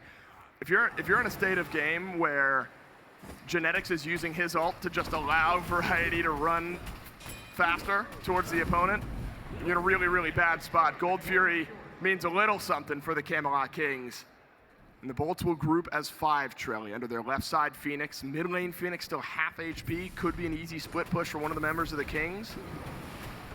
We're in magic. We're in miracle territory here for the Olympus Bolts to push us on to a certified, guaranteed game 4 and avoid going down 0-2. Yeah, I mean, it's going to be the full grouping here on the left side of the map. Variety pushing mid, and CaptainTwig sort of buffering between, trying to figure out where he can use his influence, where he can use his extra damage. The Olympus Bolts, again, it's so much more difficult for a siege here. Oh my god, Jake is level 14. He's got 2 items, that's it. Jake. LASBRA's gone. LASBRA, oh my god, gets one shot by BigManTingz. He'll go back to the fountain. You're dropping a wall, you're dropping a stun, and that's about all you can do here if you're Awesome Jake. Mid lane Phoenix, it'll crumble. It was easier to work down for the Camelot Kings, their first target. They're just waiting for fire minions of that trebuchet to really open up the map on right. Genetics hitting level 20 as a support before 30 minutes is absurd. I mean, this Khepri is power farming. He's got plenty of items online, whereas Awesome Jake, he's got a spirit rope to his name. Level 14. That's all he can do. I mean, he's trying to forfeit farm so his team can get online, but what's it done so far? 2 birds down, left Phoenix on the horizon here for the Camelot Kings. There's a Phantom Shell for Genetics as well. So I'm talking about Jake dropping a wall. It can maybe just be ignored. Baskin gets a double stun. He's oh gone. My god, Jarcorrr evaporates. And now Baskin, he wants the chase. Genetics didn't have enough time to go in with the Scarab's Blessing. It's a pre-beads from CaptainTwig. He'll survive for now. That's a big wall. Oh my god, it's Baskin. He's arrived. And the stuns, the taunts, the CC, it's somehow not enough. The Camelot Kings have too much. The gold, the pressure, the momentum, it's all there for the Kings. And Ven left running, Ven left dying. Camelot Kings, all but BaRRaCCuDDa. Camelot Kings, they'll go up 2-0. They grouped up in a small corridor for a crushing wave and a Kingslayer. BaRRaCCuDDa, he's got damage, but not enough to stop the Camelot Kings. Going up 2-0 in this one in a very convincing manner. Off the back of a fantastic Fire Giant call. You have to hope now for the Bolts that that's not the mental breaking game. When you have got a really, really solid lead in the first 15, 20 minutes, and then a sneak fire giant from the Kings completely ends that game. The Camelot Kings did not turn around after sneaking away that first fire giant. This is where the Bolts, they have to regroup, they have to talk, and they say, guys, we got to take it one game at a time. Yeah, I mean, I would say they were definitely in a commanding position, the Bolts, that is. They had the opportunity once that fire giant came through. Didn't quite work out for them, obviously, so I'm not saying the whole game plan needs to be thrown out. I wasn't seeing enough from LASBRA, though. I mean, there was a massive rotation early on. After that, from behind, or even just a little bit behind, the Athena was dealt with. There's part of me thinking that the immediate delete button onto Yark was going to send that defense right back, but at that point, you've built up so much of a lead, but everything went right there at the end of the game for the Bolts. Baskin goes crazy, double stuns, triple stuns, taunts in, BaRRaCCuDDa follows up, and it's still not enough to win that last fight. That shows you exactly where the Kings were in that game. It's such a hard spot to be in if you're the Olympus Bolts now. Very few teams have turned around from an 0-2 deficit. It's a team that's had to overcome a lot in the past. Real bearing down time now for this Bolts team. Yeah, it also didn't help that they tried to chase into a small corridor where BMT hits a massive skewer, crushing wave comes ripping through, and oh yeah, Scarab's Blessing was still available. Didn't bode well, but I think the Olympus Bolts have some time to go back, recalibrate what they're going for, and maybe we see a more exciting game number 3. We know the Bolts can fight into the Kings. We've now seen it in back-to-back games, but mid to late, the objective calls been perfect from the Camelot Kings, as you expect. The Kings feel like they're destined for finals, one game away from doing so. We'll see what happens in game 3 between the Bolts and the Kings up next.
Welcome back, SMITE fans. After the second game of the semifinal has now completed, Kings up 2-0. And if you're like me, you had to throw out 20 minutes of notes in that game to make sure that you could talk about the right thing. The beginning of the game, very Bolts heavy. And then the end of the game shifts things over. Of course, I got Hurry, Hazer, and Mifflin on the desk one more time. And just as we watch intently towards the camera, everyone is watching intently towards that game. And of course, you at home were watching as well, or in the venue. If you happen to be here and you're tweeting at us using #WorldsWithFans, you get opportunities to get thrown up on broadcast and see what we have. Again, tagging SMITE Pro is probably like an easy way, but using the hashtag is going to be what we're looking through. Yeah. Not giving up until we can get on cast for a third straight year of SWC here. And so I've got really good news for these guys. You've done it 3 years in a row, and using #WorldsWithFans, you can feel it. Also, all the casters are killing it. I think we're on the desk killing it as well. Yeah, I'm counting us. We do cast, so I count us in all of that. Yeah, #WorldsWithFans if you're watching and you see shots in venue.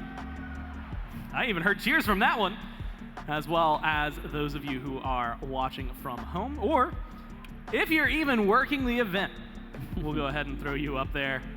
Being able to find Dave, and the rare sighting when he's not up in the caster booth, which for those of you who are looking for that, I'm guessing game number 2, set number 2, I should say, is going to be a good time to try and chase him down.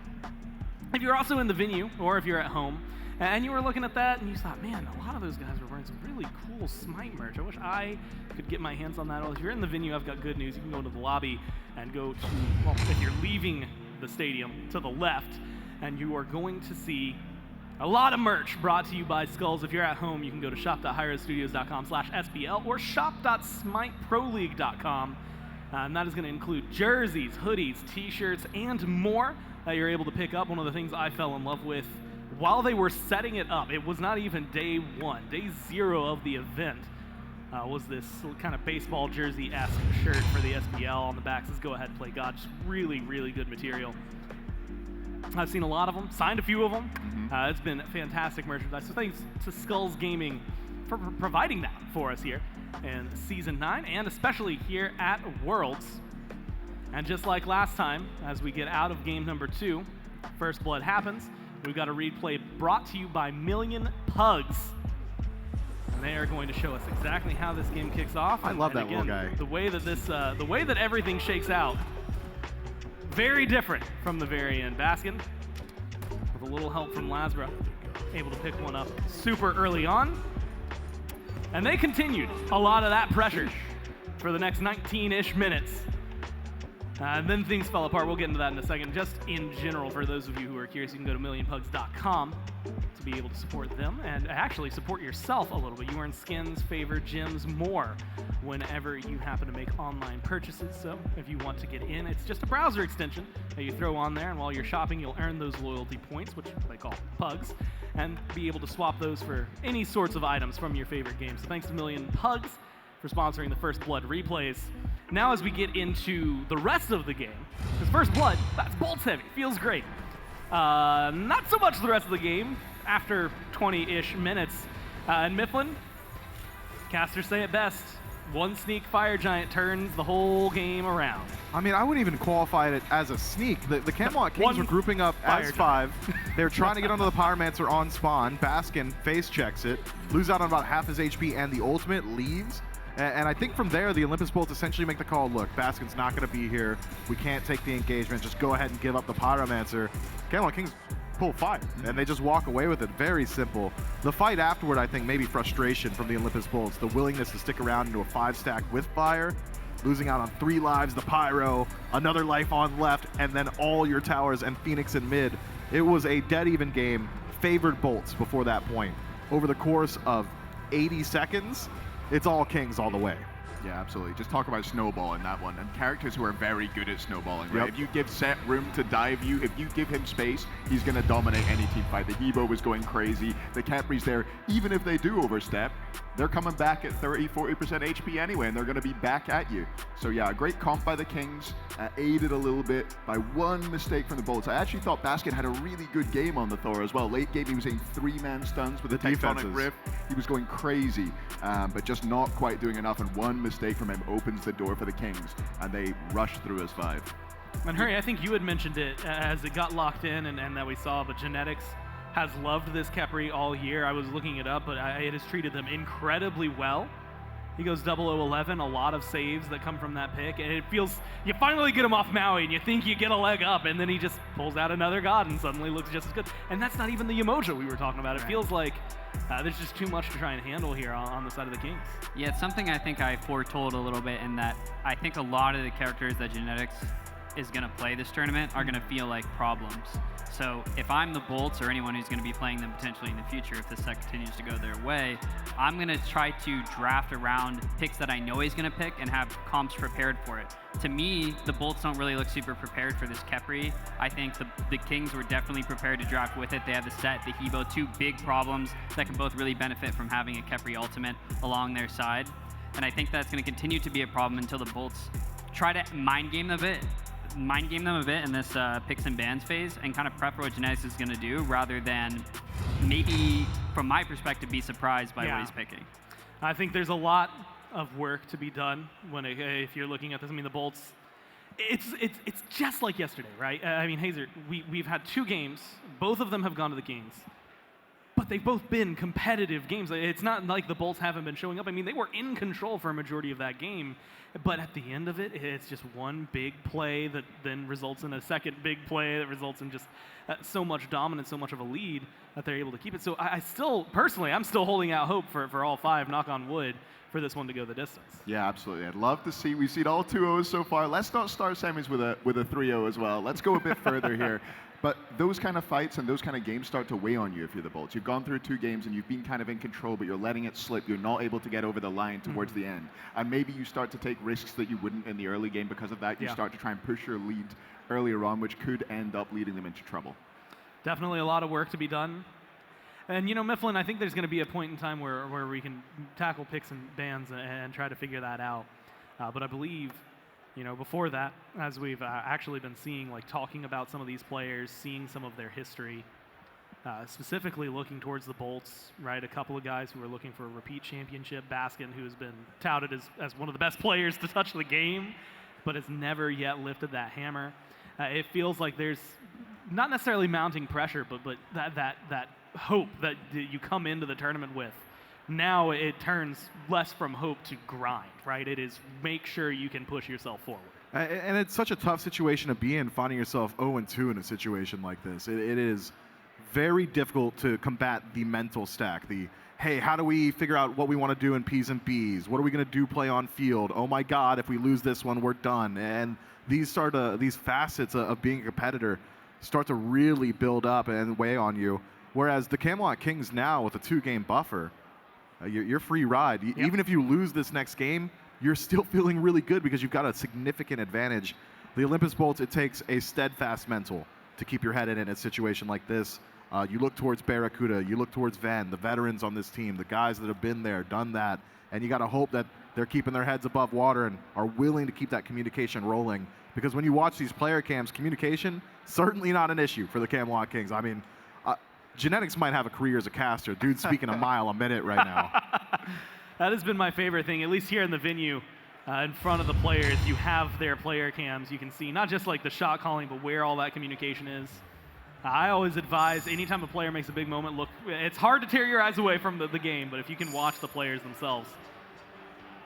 Electric moments between them. I'm thinking of one, Ven grabbing Jake's shoulder on the defense. You get the standing up, I mean, headphones off, up, making the crowd cheer from BMT and Genetics there in game number 1. Definitely has the energy behind them. And as you said, Mifflin, the momentum riding with them. Shifting things up, Kings keep things the same. It's Amaterasu banned out. Chiron Ymir is their first pick for the 3rd time here in game number 3. Other side, Naja. The Hopwa taken away this time. Alongside the Maui. Cernunnos is the first picks yet again. And Hazer, nothing too crazy. Ishtar locked in, and instead of banning it, they're grabbing the Lancelot, taking it away from Twig. Yeah, so they swap out the Lance ban there for the Hebo, maybe knowing that they have the potential of taking that Lance in the jungle themselves. I like the switch up here from the Bolts. They're trying to sort of deny Twig his weapons. Yeah. And this Cern last game didn't feel, I mean, you know, I know it was first pick, but we didn't really have a whole lot to say on it, I don't think. I don't mind this Cern for Ishtar trade being run back.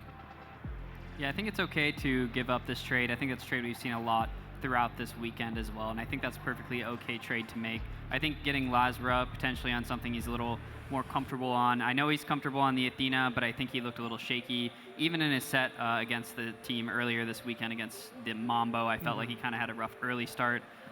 He certainly looked comfortable in some aspects, but once the game really got rolling, we got to team fights, I feel like he couldn't really find his place outside of the map play, so I think Lancelot will fit him a lot better.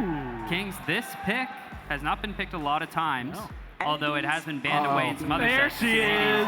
And the Yemoja, which I'm very happy to see, and we anticipated as well, Mythlin called to it earlier too, so glad to see we're going to be able to see some of this Yemoja pick.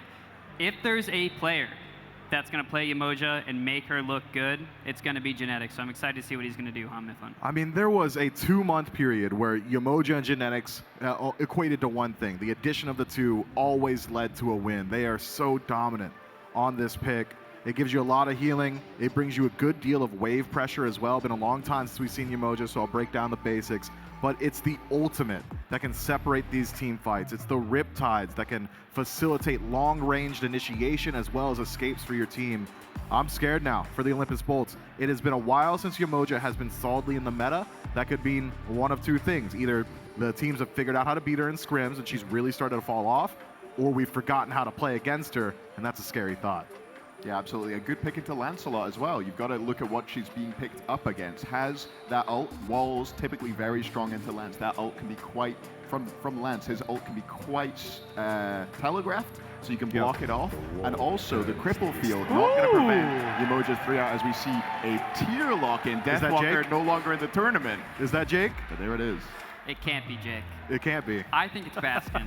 Okay. Tyr is an excellent soul lane character dealing with Yemoja. He has a natural way to get out of that ultimate if he ever finds himself stuck. And he's very hard to lock down. Yemoja actually doesn't have any point-and-click CC to lock down that Tyr. So the Tyr can actually kind of run amok, I think, in the team fights against a character like Yemoja. So I think it's a good soul lane pick. I'm sure he's comfortable into the Hades as well, which I imagine will be his matchup there in the soul lane. So I do like that Tyr pick. I think he's been criminally underpicked in this tournament already. And I think it's an excellent game for it.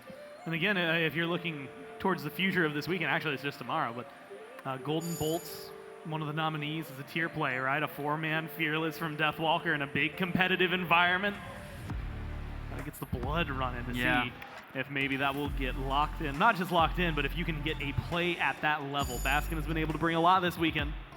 And I think the tier is maybe that next step up. You can see serious faces on the Bolts. Definitely feeling the pressure right now, down 2 games in the best-of-5 semifinal. This one goes awry. If it gets out of hand, then they will be going home. They're going to ban out Set and the Daji in their second phase, trying to once again control that jungle as best they can. Other side, it's the Ares and the Merlin getting some respect from game number 2, and Hurry, you're nodding, feel like it's deserved. Yeah, I think that's an okay ban. Honestly, Merlin's one of the few mid-mages left that can get outside those Yemoja walls without needing a Phantom Shell, so I think that's always a safe ban away when you do pick the Yemoja. Ben, not caring about that, is going to go the Vulcan. Doesn't mind if he gets trapped. He's going to pick that high-value Vulcan pick. This has been kind of far and away from what we've seen Venenu do so far, but I do like this switch-up. I think we're kind of digging a little bit deep here for the Bolts. I think the Vulcan is a good nod to Ben's ability to adapt and play the different meta picks as we saw in his introduction video earlier, so we'll see how that plays out for him. A lot of pressure on a Vulcan. Actually, looking at it, I don't think they played it once, nor was it banned against them in the playoffs. Just not something they were going to recently, right? Recently, if you're thinking about it, though, start phase 3, then you start talking about the fact that there was a period of time where you were either playing Vulcan or you were playing the Morrigan. Those were your only options. Uno reverse card I was here. gonna That's say, a I gotta BaRRaCC rub pick. my eyes. Is BaRRaCC on the wrong team right now? No, that is the Jing way for the Kings. And a Batz locked in for Twig Hazer. You want to talk about iconic combos. You gotta talk Batz and Twig. Absolutely. I would say it's been his strongest and most consistent pick over the years. He does so well at just getting in the right positions and getting that Fear No Evil to have a lot of impact in team fights, and also just mechanically very solid on it. Always tossing the monkeys out, following them in, picking up early kills, and doesn't end up playing too weak in the early game. One recent change for Batz, knock-up immunity now on the overhead smash, going to play really well into this Vulcan Mifflin. And I really like how Batz plays in a tier at that. Tier's passive, very difficult to CC this god, but with Fear No Evil constantly applying that, it doesn't matter. The tier passive is essentially invalidated by Batz ultimate, an initiator that can really facilitate the rest of the team. We had heard it a lot from every player in the league. Twig is a facilitator player out of the jungle, clearly found a pick that fits him well. And when you look at Yemoja, it's high execution initiation. If you're trusting the Riptide or the ultimate every single time, there are ways for the Olympus Bolts to deal with it. So having another large AoE instantaneous burst of CC on your team really makes it a lot easier for the Kings to start rolling through the mid to late game.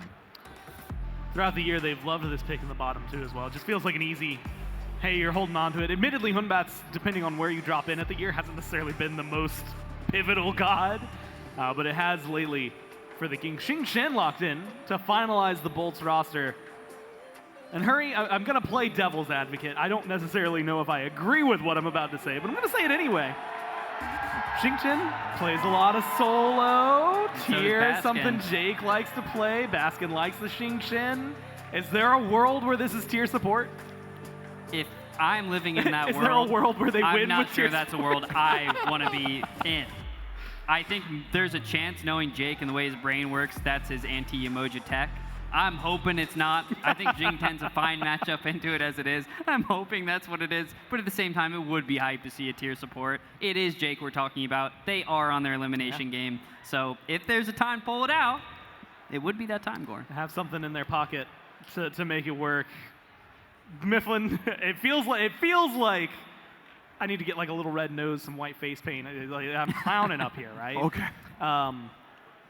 Is that even a possibility? Do you think that's something? I mean, he hasn't done it since like what, the beginning of season 7? Oh, look, when your back is against the wall and finding a win on one of your own signature picks, an emphatic win at that, put him on the tier. If one of your players on your team tells you, hey, I want this pick, even if you disagree with it, you have to let them do it, because it's stifling their confidence and restricting them could really have ripple-on effects on the mental throughout the entire game. Yeah, I really, really agree with that. I think it's super important at this stage in the game to let players play what they're comfortable on and try and keep the confidence up. That's a job that the more veteran players on this Bolts team are going to have to do, and maybe putting Jake on the tier is going to be it. I want to live in that world. I really do. You do? I do too.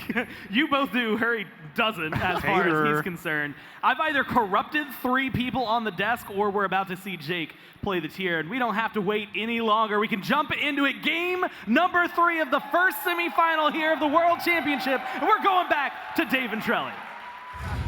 Some unfortunate news for the desk, Trelly. It's not tier support. It'll be Baskin on tier out of the solo lane. Xing for Awesome Jake. Some safety for the support. This Camelot Kings team, they are so clean. They are the best team in the league from the Phase 3 playoffs. They're #1 seed at the SMITE World Championships, and they are up 2-0 as we move into Game 3. And the Kings fans, Trelly, I'm sure, relaxed. Of course you want them to close out Game 3, but you realize you got a few chances at it, and a heck of a draft the Camelot Kings are bringing to Game 3. Yeah, their team fight is going to be absurd. I mean, Pillar of Agony, you got the Fear No Evil from CaptainTwig, and of course, Genetics on one of his signature picks, this Yemoja. It's going to be deadly, because you need that Phantom Shell if you're going to be stuck. If not, you're just letting, essentially, Ven die. It's probably going to be this Vulcan more often than not getting stuck in that ultimate. And if you're fighting a man down, that's never good. But Ven also has to watch out for his double beads, because Variety gets a ton of value. You can't really backfire out of that ultimate unless you're on the very edge.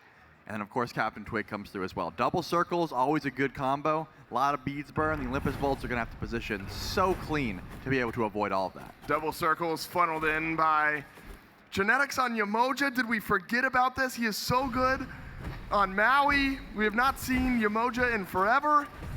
But this is still one of Genetics' best picks. one of the best in the world at this pick. Why maybe have we not seen it in a little while here, Trelly? I mean, it's still so solid as far as setup, corralling opponents.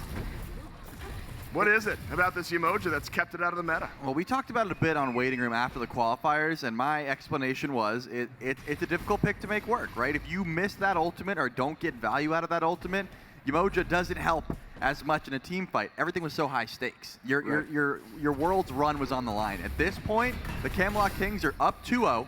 Genetics is one of the best Yemoja players in the world, and this god can be so disruptive in the right hands. I see no reason why Genetics wouldn't pick it every single game, but especially when you've got a 2-game buffer, there's nothing to lose. He's got a different water god in his back pocket. He's probably picking Maui if he's given the choice, but Yemoja just does just fine.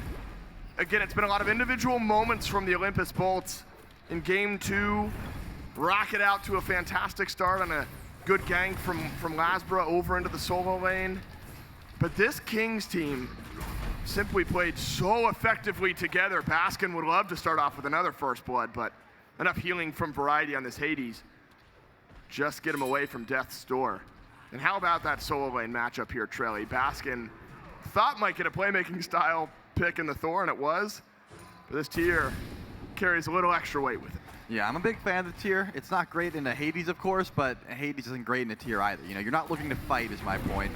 You can just get your Fearless silenced out, but you can also cancel out that Devour Souls, which is the main form of clear. So you're pretty much ignoring each other, sustaining, and trying to make clutch rotations. That's the soul lane style of play regardless, but saw a possible attempt at a gank over. LASBRA was looking for something, but Variety hiding behind that tower, gonna be just fine. Remember, CaptainTwig on this Hunbatz, a fantastic god combo, but Hunbatz doesn't have that much damage in the early. He doesn't like these kind of scraps. He's able to confirm that buff, though. Wow, the Camelot Kings get their own blue. Oh no, LASBRA gets onto the mountain. He'll go up down.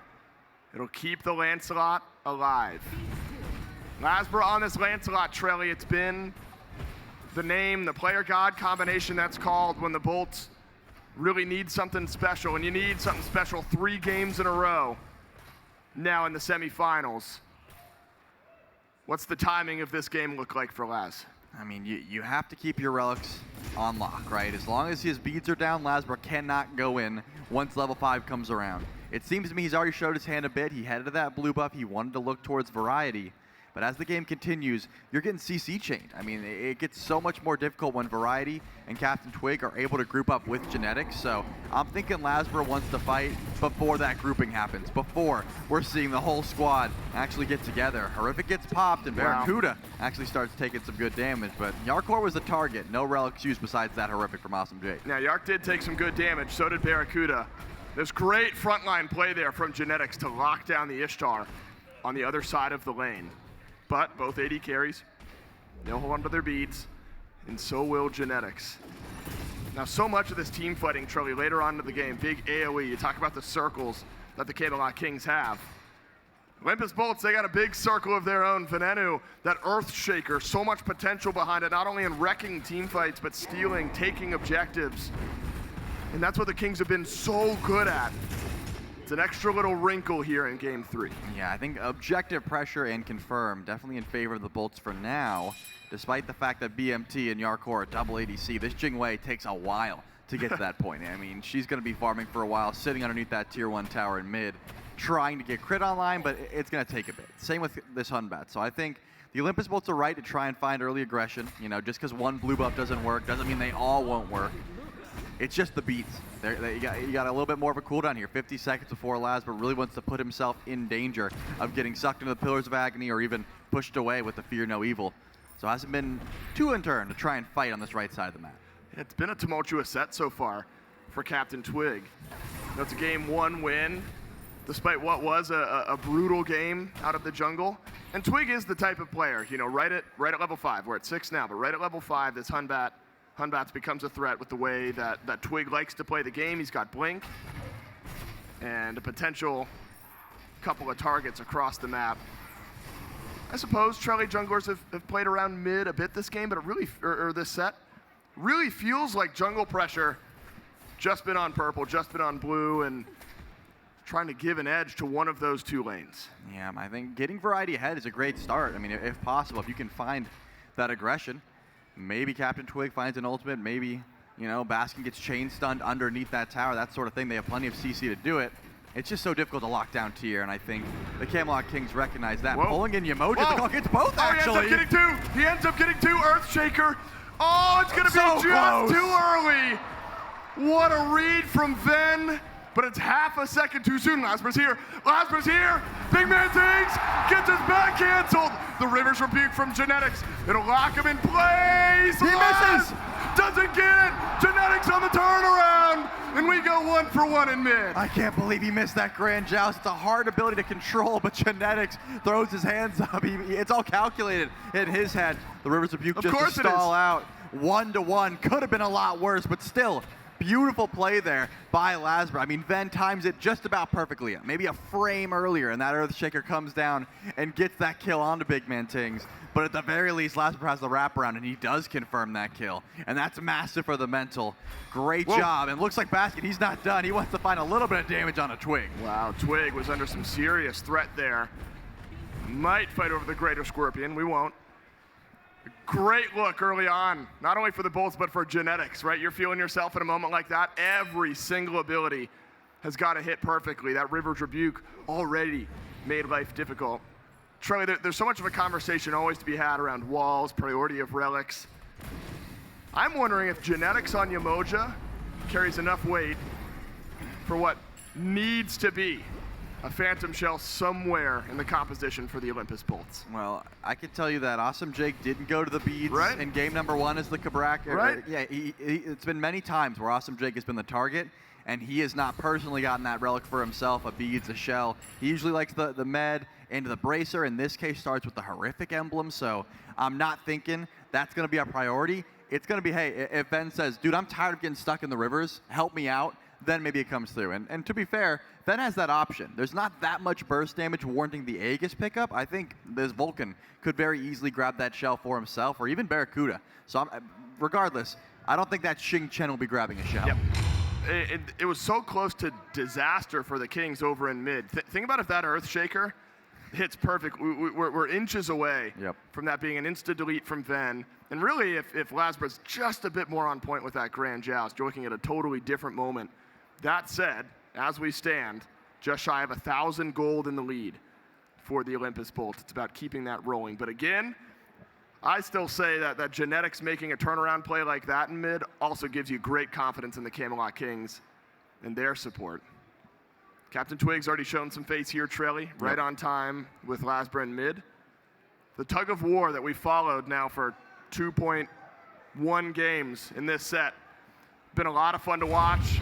Quick pause is over, and right back into game 3. All the ultimates in the jungle ready to go. And these two teams not slowing down in the third, potentially final game of this semifinal. Yeah, no doubt. They want to find that aggression. CaptainTwig hovering on the right side of the map. Again, Baskin is just so unkillable. I mean, he's just a Blackthorn Hammer, but plenty of tank stats. Doesn't really care about CC as a tier either. You just want to stay away from that soul lane if you are CaptainTwig. But you also aren't looking to fight through BigManTingz because Jing Wei is not online. I mean, it just takes so long before the Jing Wei is actually a threat with this current build. Well, maybe in trouble. As Lawbringer holds on to it, dashes away. I take it back. He was not in trouble. All he had to do was get out of the initiation from Variety. Pillars of Agony now down. CaptainTwig did not like what he saw on the right side of the map. And so, Baskin able to stave off what would have been a great landing off point, spearing off point for this Camelot Kings team. But so much of what we've talked about with the Kings, Trelly, is it's not about what you're doing right now. It's about when Pyro and Oni Fury and Fire Giant become a threat. The Bolt shot calling and awareness on map has to be perfect because it will be from the Kings. Yeah, and I would argue still hammered into their heads is the fact that they went for an Oni Fury, they were ahead, and while that was happening, the Camelot Kings snuck a Fire Giant under their nose, and they essentially lose game 2 because of it. Whoa. Looks like a good dive He here. doesn't have ult, he doesn't have ult, no Pillars of Agony, and a gank right on time from Laz. Here's Twig. Now Twig sees a low health Baskin who just gets out of the Fear No Evil, CaptainTwig shoved aside Baskin. He's Stays diving. alive. LASBRA goes. He goes LASBRA huge. goes. Double kill out of the jungle for the Bolts. I cannot believe Baskin turned around. He didn't fearless out, he fearless in and said, you're not getting this kill. And LASBRA has the coverage, 2 dead there for the Olympus Bolts. They go massive. It was a good dive. I mean, BaRRaCCuDDa did what he could. And even Awesome Jake, he's still looking for trouble. Oh my God, it's a double. Whirlwind of Rage and Steel. Double stun from BaRRaCCuDDa. But the ultimate from Genetics right on time. It slows down the aggression. Then, rotating out of mid, should a target have been low enough. Olympus Bolts trailing. They're off to a 2K gold lead in the first 10 minutes of game 3. You gotta love that aggression. I mean, they're not gonna stop either. Good dives over on right. BaRRaCCuDDa is gonna have a rough time even sitting in lane with the build he's ought to go for. Of course, this is just the Hades meta. You go Book of Thoth, you go Bancroft's Claw, you get damage online. But that means you're susceptible to the Lancelot and the tier dive consistently throughout the start of this game. BigManTingz not on a playmaker. He's on Jing Wei at the moment. He's not going to be able to rotate in and do anything massive for the time being. And now you got to look towards Ven. He's been farming hard. Level 12 on the Vulcan, highest in the map so far. That ult is going to start to add up. Divine Ruin is online. Yeah, early flat pen for Venenu. Earthshaker just off the mark on BigManTingz over in mid. Ven shoved away by BigManTingz. However, beads were there from this Vulcan. That's going to have to be moment perfect from Ven throughout this game, isn't it? Those beads, because of all the initiation we've talked about. Is there a world though where if you're Ven, you need to get your damage off. You realize you're going to get dove at some point. You got to drop ult, you got to drop meatball, and you got to hope you have enough burst. Kings will rotate over to the Pyromancer. LASBRA's here. Baskin shoves CaptainTwig aside. Pyromancer, it's low and confirmed by the Camelot Kings. Again, they are perfect on shot calling, but the Bolts on the other side of the map, they're perfect in their mind as well. Gold Fury, the big one to the Olympus Bolts. Yeah, I was curious why the Bolts weren't chasing that down a bit harder. There was a lot of my damage God. here. There's Whoa, tanks. what is more that? ult. Earthshaker, Oh. just off the mark. BigManTingz lives yet again, but LASBRA is on a warpath in game number 3. He's off to a 3-1 start, Trelly. And everywhere this Lancelot goes, blood seems to fall from the Camelot Kings, and a purple buff taken away by the Olympus Bolts. Yeah, this time around, the Bolts group for that Gold Fury, the Camelot Kings group for that Pyromancer. But still, great target selection. I mean, Baskin almost kills CaptainTwig there. I thought maybe more of a chase would come through, but then you gotta look at the map and realize the Olympus Bolts said, hey, don't go too far. You're down a few people. We're gonna go for the Gold Fury, much smarter play. We're more so focused on that gold. And also, Awesome Jake on this Xing Chen. You can play so aggressive and also be incredibly safe. Genetics getting low here. Where's the rotation? BigManTingz comes out to help out his support. All right, talk me through it. You're the Bolts. You're in almost the exact same spot you were in game number 2. What are the check boxes here for the next 5 or 10 minutes of this game? That gets us 22 or so minute mark. What do you need to do to avoid a loss like what happened in the second game? I mean, the aggression can't stop. You can't just sit back and say, hey, we'll wait for this next Gold Fury. We'll group up and go for it without some ward vision on Fire Giant. Because guess what? There's a Jing Wei, there's a Cernunnos, there's a Hades, there's plenty of burn for another Fire Giant attempt at 15 minutes at this next Fury. So I'm thinking the Olympus Bolts need to keep up that aggression, get some ward vision down, and keep tabs on where these ADCs are. If you know where Yark and BMT are, you know where that Fire Giant could be. That's right, you know this King's draft is going to scale up. It's going to take a bit of time. So the pressure of the utmost importance. Doesn't look like the Bolts super happy with the initiation that they've been shown here. I think good early goings for Awesome Jake as well. Remember, fell, 6 levels behind in game number 2? Haven't been mechanical mastermind levels of plays, but the whirlwinds of rages and steals, I don't know if that's the plural. They've been working already for Awesome Jake. A couple double sendbacks and has set up a couple fights. Hasn't assisted in anything just yet. It's all been LASBRA. But if you talk about feeling yourself, it's there.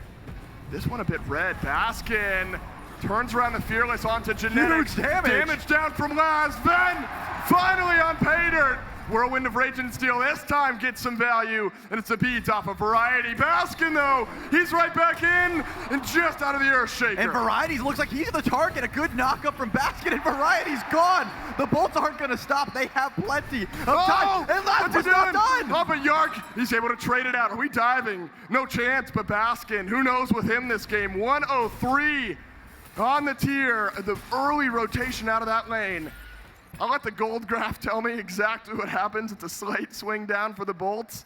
And really a 2-for-1 trade, pretty cut and dry. I think LASBRA just wants to keep going in. I mean, at 4-1, you honestly should not be trading out your life underneath the tower, but he wants to keep going, and he's not going to stop. He's going to find those kills and chase them down. Baskin, by the way, I don't think that blink has been off cooldown for more than like 30 seconds. He is consistently diving whenever he can. 1v3, 1v4 does not matter to him. This tier is finding those pushes, forcing those relics in. Pretty much 100-0 genetics by himself at the start of that fight, sends him into his team, and delivers the kills. This is exactly what you want from a tier solo.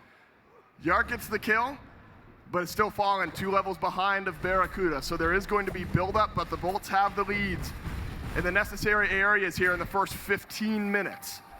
Now, you're looking at itemization, though. Of course, it's a Jing way. You want to build into some crit. Could cause some headaches for the Bolts tanks later in this game. You're itemizing against the crit. Got to be a Spectral somewhere, you'd think. Oh, yeah. But also, you're worried about health shred from Jarcorrr. I'm thinking Spectral needs to be the next item, or the 2 items away from Baskin and Awesome Jake at this point. You have Furious Roar, which is a fantastic tool at making sure these hunters do less damage. If Awesome Jake uses that first ability on Tingz and Jarcorrr, they are doing significantly less in a team fight, but still. Late game Jingwei hurts. There's a reason that she was one of the best ADCs in the game at a moment of Season 9. It was because that crit comes so easy. You get it extra on that second ability, and those explosive bolts can absolutely delete some of these less tanky targets as this game continues. Man. Once again, look at this damage. My I mean, goodness. Baskin, if he was feeling a bit more confident and knew that Pillars of Agony was down, he's ulting there for sure. But Variety knows, hey, I've got good regen with my Bancrofts. I can just full heal off a wave once it comes around. No, BaRRA previously dropped the tier 1 tower on left. That opened up the dive for LASBRA. Finally a purple buff to Yark. There's been a lot of pressure from the Bolts on the left side. Maybe has assisted a bit in some of the experience lead that is now built up for this Ishtar. Now what'll be respawning here?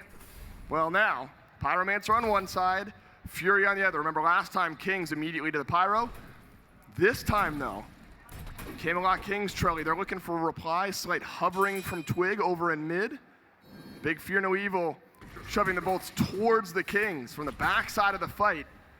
Flips things right around. Yeah, you can tell the Bolts aren't looking for this Fury just yet. Baskin hasn't made that rotation over. Awesome Jake actually just using the turret for now to do some DPS. It looks like Variety might be looking for something onto Baskin. Big rotation over. You're going to get the Fury on one side of the map if you're the Bolts, and you're going to get the beads on the off other. of Baskin, but it's a jump onto the tier, and Variety, he'll trade out a kill onto the tier as the Fury drops for the Bolts. Yeah, Genetics takes some damage there as well, but the Camelot Kings are done. They're going to give the Fury up for Baskin, which is a fair trade at this point. Definitely in favor of the Olympus Bolts, but this tier has been a problem, and BigManTingz gets some extra farm and the right side tier 1 tower, a good consolation prize. You got to think, if these junglers are level 14, who are they going up against? Very high level carries, level 17. You can see that BigManTingz is level 17 as well, Van level 18. The junglers have been starved for farm for a bit now. I think they want to slow the pace of this game down, at least for a little bit. Jarcorrr, such a hard player to phase. Even in the face of a 2-level deficit, stands there.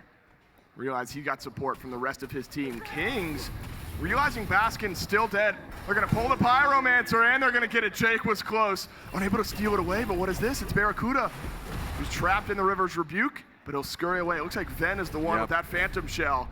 That's a massive upgrade, a massive power spike. You don't often see it with the relics, but it's here. That's very important for both carries. Yeah, Ven got a lot of extra farm. He got online very early, so he was able to put some extra gold into that relic. That Charon coin has been done for 5 minutes at this point, so putting some extra gold into the relic, some safety for his ADC, for BaRRaCCuDDa, certainly going to help him out, and he'll get value from that relic as well.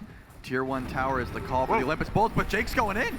Genetics has got to use the beads, and it's a Fear No Evil on the back line. A triple Wild Hunt, and the tower shot gives BMT the kill. BaRRaCCuDDa, he's got to get out. The airstrike won't hit, but BigManTingz got an auto for him. Baskin desperately trying to trade out one. Ven misses the damage. The Lawbringer, it's no good, and the Bolts collapse in mid. The Camelot Kings have so much time. They can go back to base. Do fire? BigManTingz can fly over toward that fire giant, and you better believe Variety's going to tank it up. It's just LASBRA and Ven. They have to book it towards this objective immediately, and already Variety's going to start it up. Oh my goodness. Charlie, we had check boxes for this. We had check boxes. And we've arrived at the same point. It's the Kings down 3,000 gold, pulling a 19-minute Fire Giant. Ven does not have Earthshaker, but does have damage. One chance for the Olympus Bolts. LASBRA Grand Jousts through the Fire Giant pit, and the Fire Giant's been dropped, then 3/4 of the way to his ultimate. But he's under pressure from Yark, and the big threat on the map's been eliminated.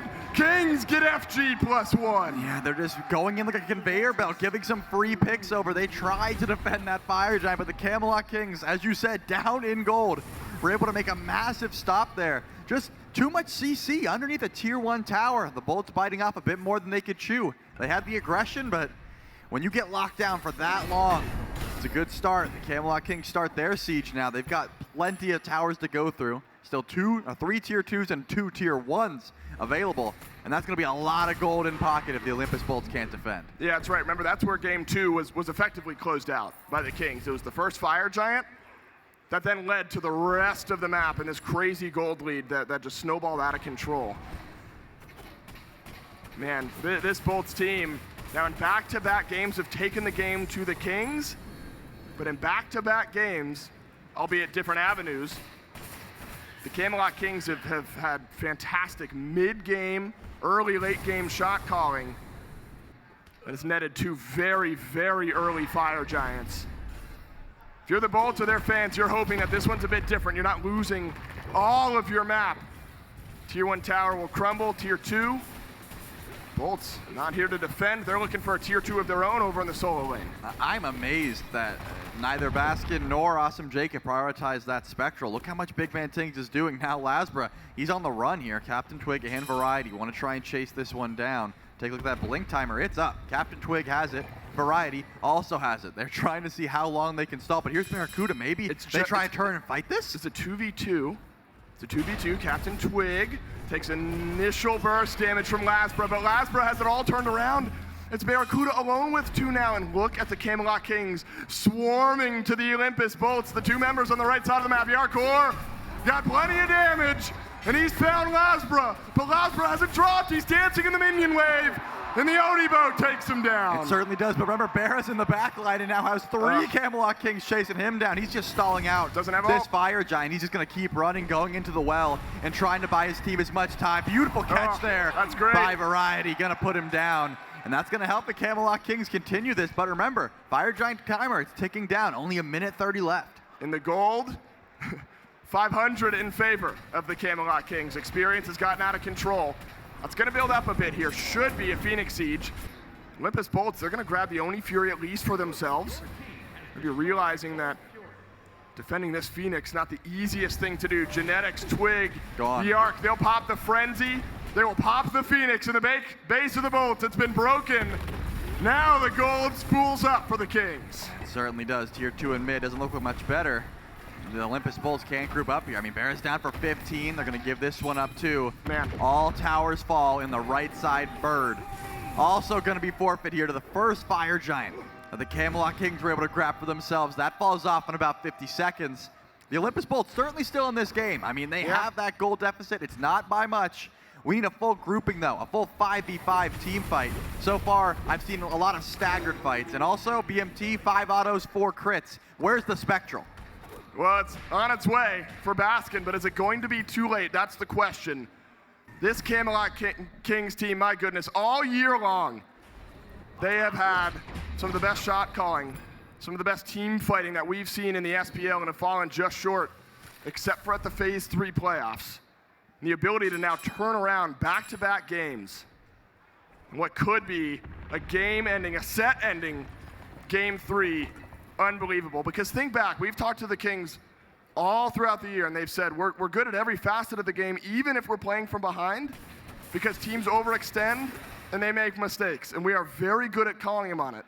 And Charlie, it's exactly what happens in this game. The Bolts, maybe not in their own mind, but in the Kings' eyes, overextend in mid, and the game is just completely turned around since then. The good news, as far as experience goes, LASBRA, a couple levels down, and that's really it.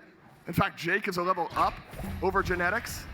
So you are worried about gold, experience a little bit less, and a Spectral armor pickup for Baskin. That's going to be big. I mean, someone has to get to BMT in the back line. He is top damage for his squad at the moment. This Jing Wei, I mean, watch the auto attacks. You're going to see 5 or 6 come through, and 5 or 6 are going to be crits. That's big damage to any of the carries that are going to come through here as Fire Giant starts up. Remember, right side Phoenix, not the end of the world. I mean, the Olympus Bolts can defend that. It's very close to Fire Giant. They can still mount a full-on defense if they want to, and despite how much those crits are doing, Earthshaker still does more. Ven has to be the target here by the Camelot Kings. If they want to go for a full 50-50, Earthshaker better be away. Ven has been just a moment too late, maybe a moment too soon, depending on how you want to look at it. Once or twice with his Earthshakers this game, they've been so close. Still has been able to build up some good itemization. We'll have Burst in the back pocket. Now is the time, or do you want to use it for the fight? That's the question. It's a standard Fire Giant Earthshaker. It's early from the Olympus Bolts, but we're coin flipping in the Kings. Get the FG. They get Baskin as well. Now BaRRaCCuDDa left to the Wolves. The Kings have been perfect in the last 10 minutes of Game 3 and continue to do so at 25. CaptainTwig with the sacred monkey toss confirms that Fire Giant. Now they're sieging forward. You can hear the crowd. Kings, that's what they want. And they're not going for any Phoenixes, Dave. They're going for the Titan. Now, they might not admit it. It has not been easy for the Camelot Kings. However, they've arrived here all the same. It is a 2-0 lead and a chance to end. However, BaRRaCCuDDa is up in 30. It is a mid lane Phoenix instead for the Camelot Kings. Genetics can walk forward. There are no ultimates for the Camelot Kings. However, it may not matter. Awesome Jake's got a lot to do. So does Venenu. It's a grand joust in. It doesn't matter. Camelot Kings, your crown awaits in the grand finals. 3-0 set for the Camelot Kings. The Bolts are going home. And look at Twig. Look how happy he is to be back in the finals. Look at the whole team. Man, what a clinical game. As you said, coming from behind multiple times, but I bet you if you ask him, never lost confidence for a second. No, I don't think they did. It's such a contested game number 1. It's a game 2 where the Bolts got something going early and then fell short. It's a game 3 where again you've got a 4,000 gold lead. But it's all about the Kings here. This is a team that has found a different way to win seemingly every week throughout the year here in Season 9. It's been from behind twice in this set. It's been dispelling the magic that the Bolts had in Game 1. Charlie, right now this Kings team looks near unstoppable. Yeah, I mean, I don't know. I don't have the answers for you. If someone is looking at this team, if you're the Jade Dragons or the Tartarus Titans, trying to figure out what you could do later, you probably think about your semifinals first, but I know. If they're giving up leads like that and still being able to find every little mistake, anything, just the smallest bit, they really turn the tides in their favor, and the Camelot Kings 3-0 still. Didn't feel like a 3-0, but it was. Olympus Bolts should be proud of the run they put on here. A lot of people writing them off against Hex Mambo. They stomped that out immediately. Yep. And I think 2 halves of games here that were amazing. They took it to the Kings. But again, all about the Kings and what they've now bought for themselves, an opportunity to hoist the hammer, to truly put a crown on their head. It's unbelievable. It's unbelievable because consistently from the beginning of Season 9, then they make some roster changes. Yark now on this team. Yark withstood a lot of pressure this game. BaRRaCCuDDa looked great in lane. Yark able to withstand it, able to stand tall. There's so many avenues to victory for the Camelot Kings. And this is a team you can tell in their eyes and the way they react. They're thinking they're winning this whole thing tomorrow. Yeah, I mean, I bet you if you asked Genetics 2 months ago, he would say the same thing. And I know a lot of teams have that confidence, but he backs it up consistently. Some great play, ate a lot of bans. It's just the mind behind, I know I was him, that Fire Giant call. You gotta know, it's not, that game 2 goes a different way. Maybe that lead keeps climbing for the Olympus Bolts. It's a lot more difficult to come back in with that momentum. But the Camelot Kings have all the momentum in the world at the moment. 5-0 since arriving here at the SMITE World Championships, and they don't want to stop.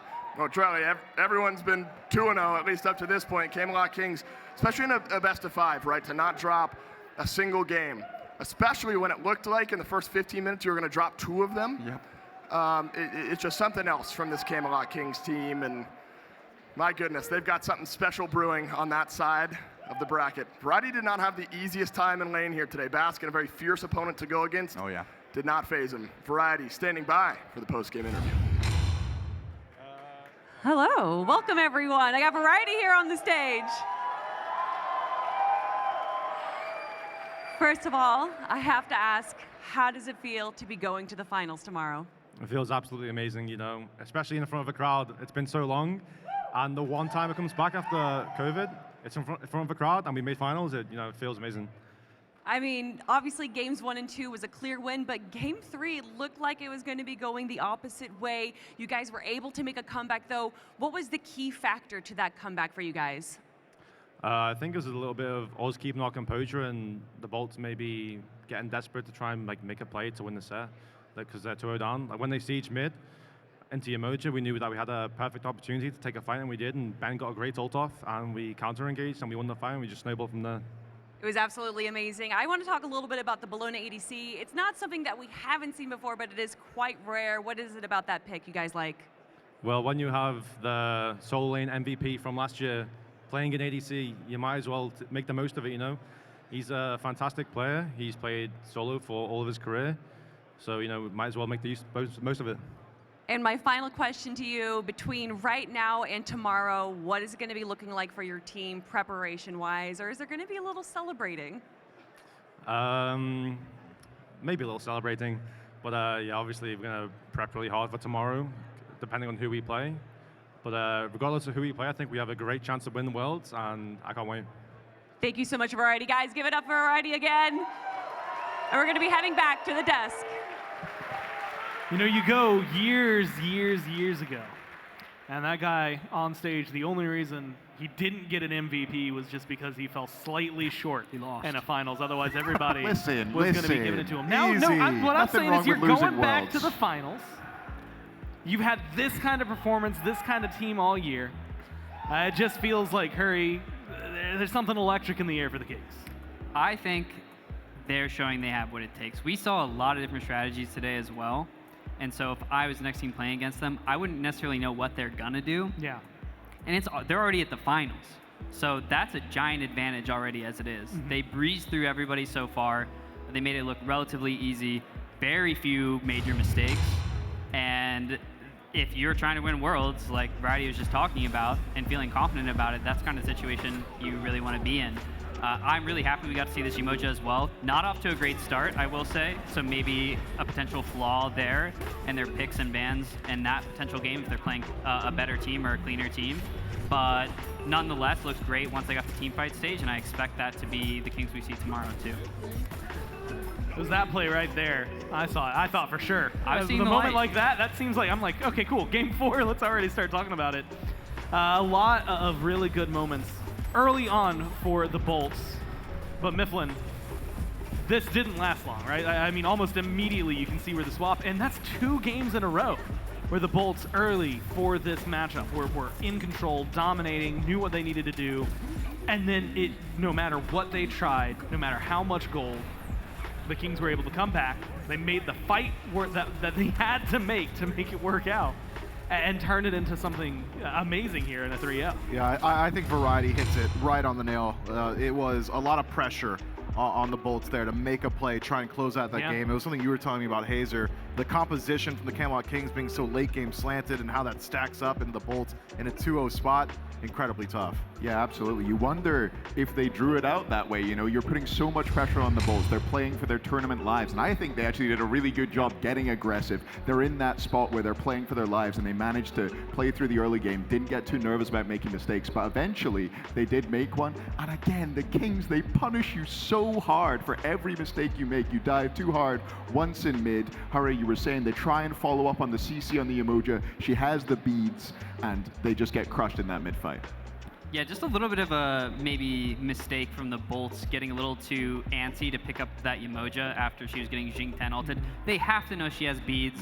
They have to know that the enemy team's looking to counter gauge, and they have great tools for it, like the Hoombots, like the Yemoja ult. And they just got maybe a little too excited in the moment. And a team like the Kings, they're going to punish you for that, and that's exactly what happened. Not just that, but I mean, even towards the very end, right? You're already down. You have to make a big play. A Vulcan ult comes in a little too soon on a Fire Giant, and it's a coin toss up to that point. Feels like you could take it, and that's your saving grace. That's your way back in. And unfortunately, the Kings just do not let you have openings like that for free. They make it tough. And tough it is. The Bolts get eliminated here in the first semifinal. We can look at the bracket. We now have our first finalist And the Camelot Kings a clean path with a 2-0 over the Ravens, a 3-0 over the Bolts. Although, while the path looks clean, we know there were a lot of bumps in the road in every single one of those games. But they have learned those lessons, figured things out. Dragons, Titans, that's going to be coming up next, and that is going to be their opponent. And I have to say, Hazer, neither of them are going to be an easy opponent to try and take on in the finals. Absolutely not. Two fantastic teams playing great Smite in their first round matches and kind of catching the other team off guard with the way they played. We saw the Pagon in mid, obviously for the Dragons, catching people like the Thanatos in the jungle for the Titans. I'm excited to see what else these teams have in store. But the Kings, they seem to just keep coming up with new counters every time. The Jing mid into the Vulcan, who would have seen that coming? I certainly didn't. They lost their ability to play double hunter through the jungle with the Hebo getting banned away. They pull out this Hades. It just seems that they have an amazing depth of strategy so far mid-lane. It's just an understanding of what the win conditions are of each of these compositions, right? Are the Jade Dragons an early game team, or are they drafting well around certain facets of the game? And the Camelot Kings have shown at every opportunity that they have a complete understanding of the depth of Smite, how they want to address it. I would say the Kings, maybe more so than any other team that we've seen in Smite, play chess. These guys are looking 3-4 steps ahead and strategizing for the 20-minute mark at 0. It is wild how really it's just brain power that separates them. There have been teams in the past too where it's just, hey, we're going to mechanic stiff everybody. We're going to press our buttons better. The Camelot Kings are capable, but they make it easy for themselves with their brains. It's made an easy opening for them, a 2-0 in the quarterfinals, 3-0 here in the semifinals. And now they are going to be awaiting, I'm sure, with all eyes on the next set to see who is going to be their opponent. Before that, though, we do have the cosplay contest that is going to be sandwiched between these semifinals. So make sure you stay tuned. There's an online portion, there's an in-person portion where we're going to be showing them off. I've seen a few of the costumes. They look amazing, so make sure you stay tuned. We will be right back.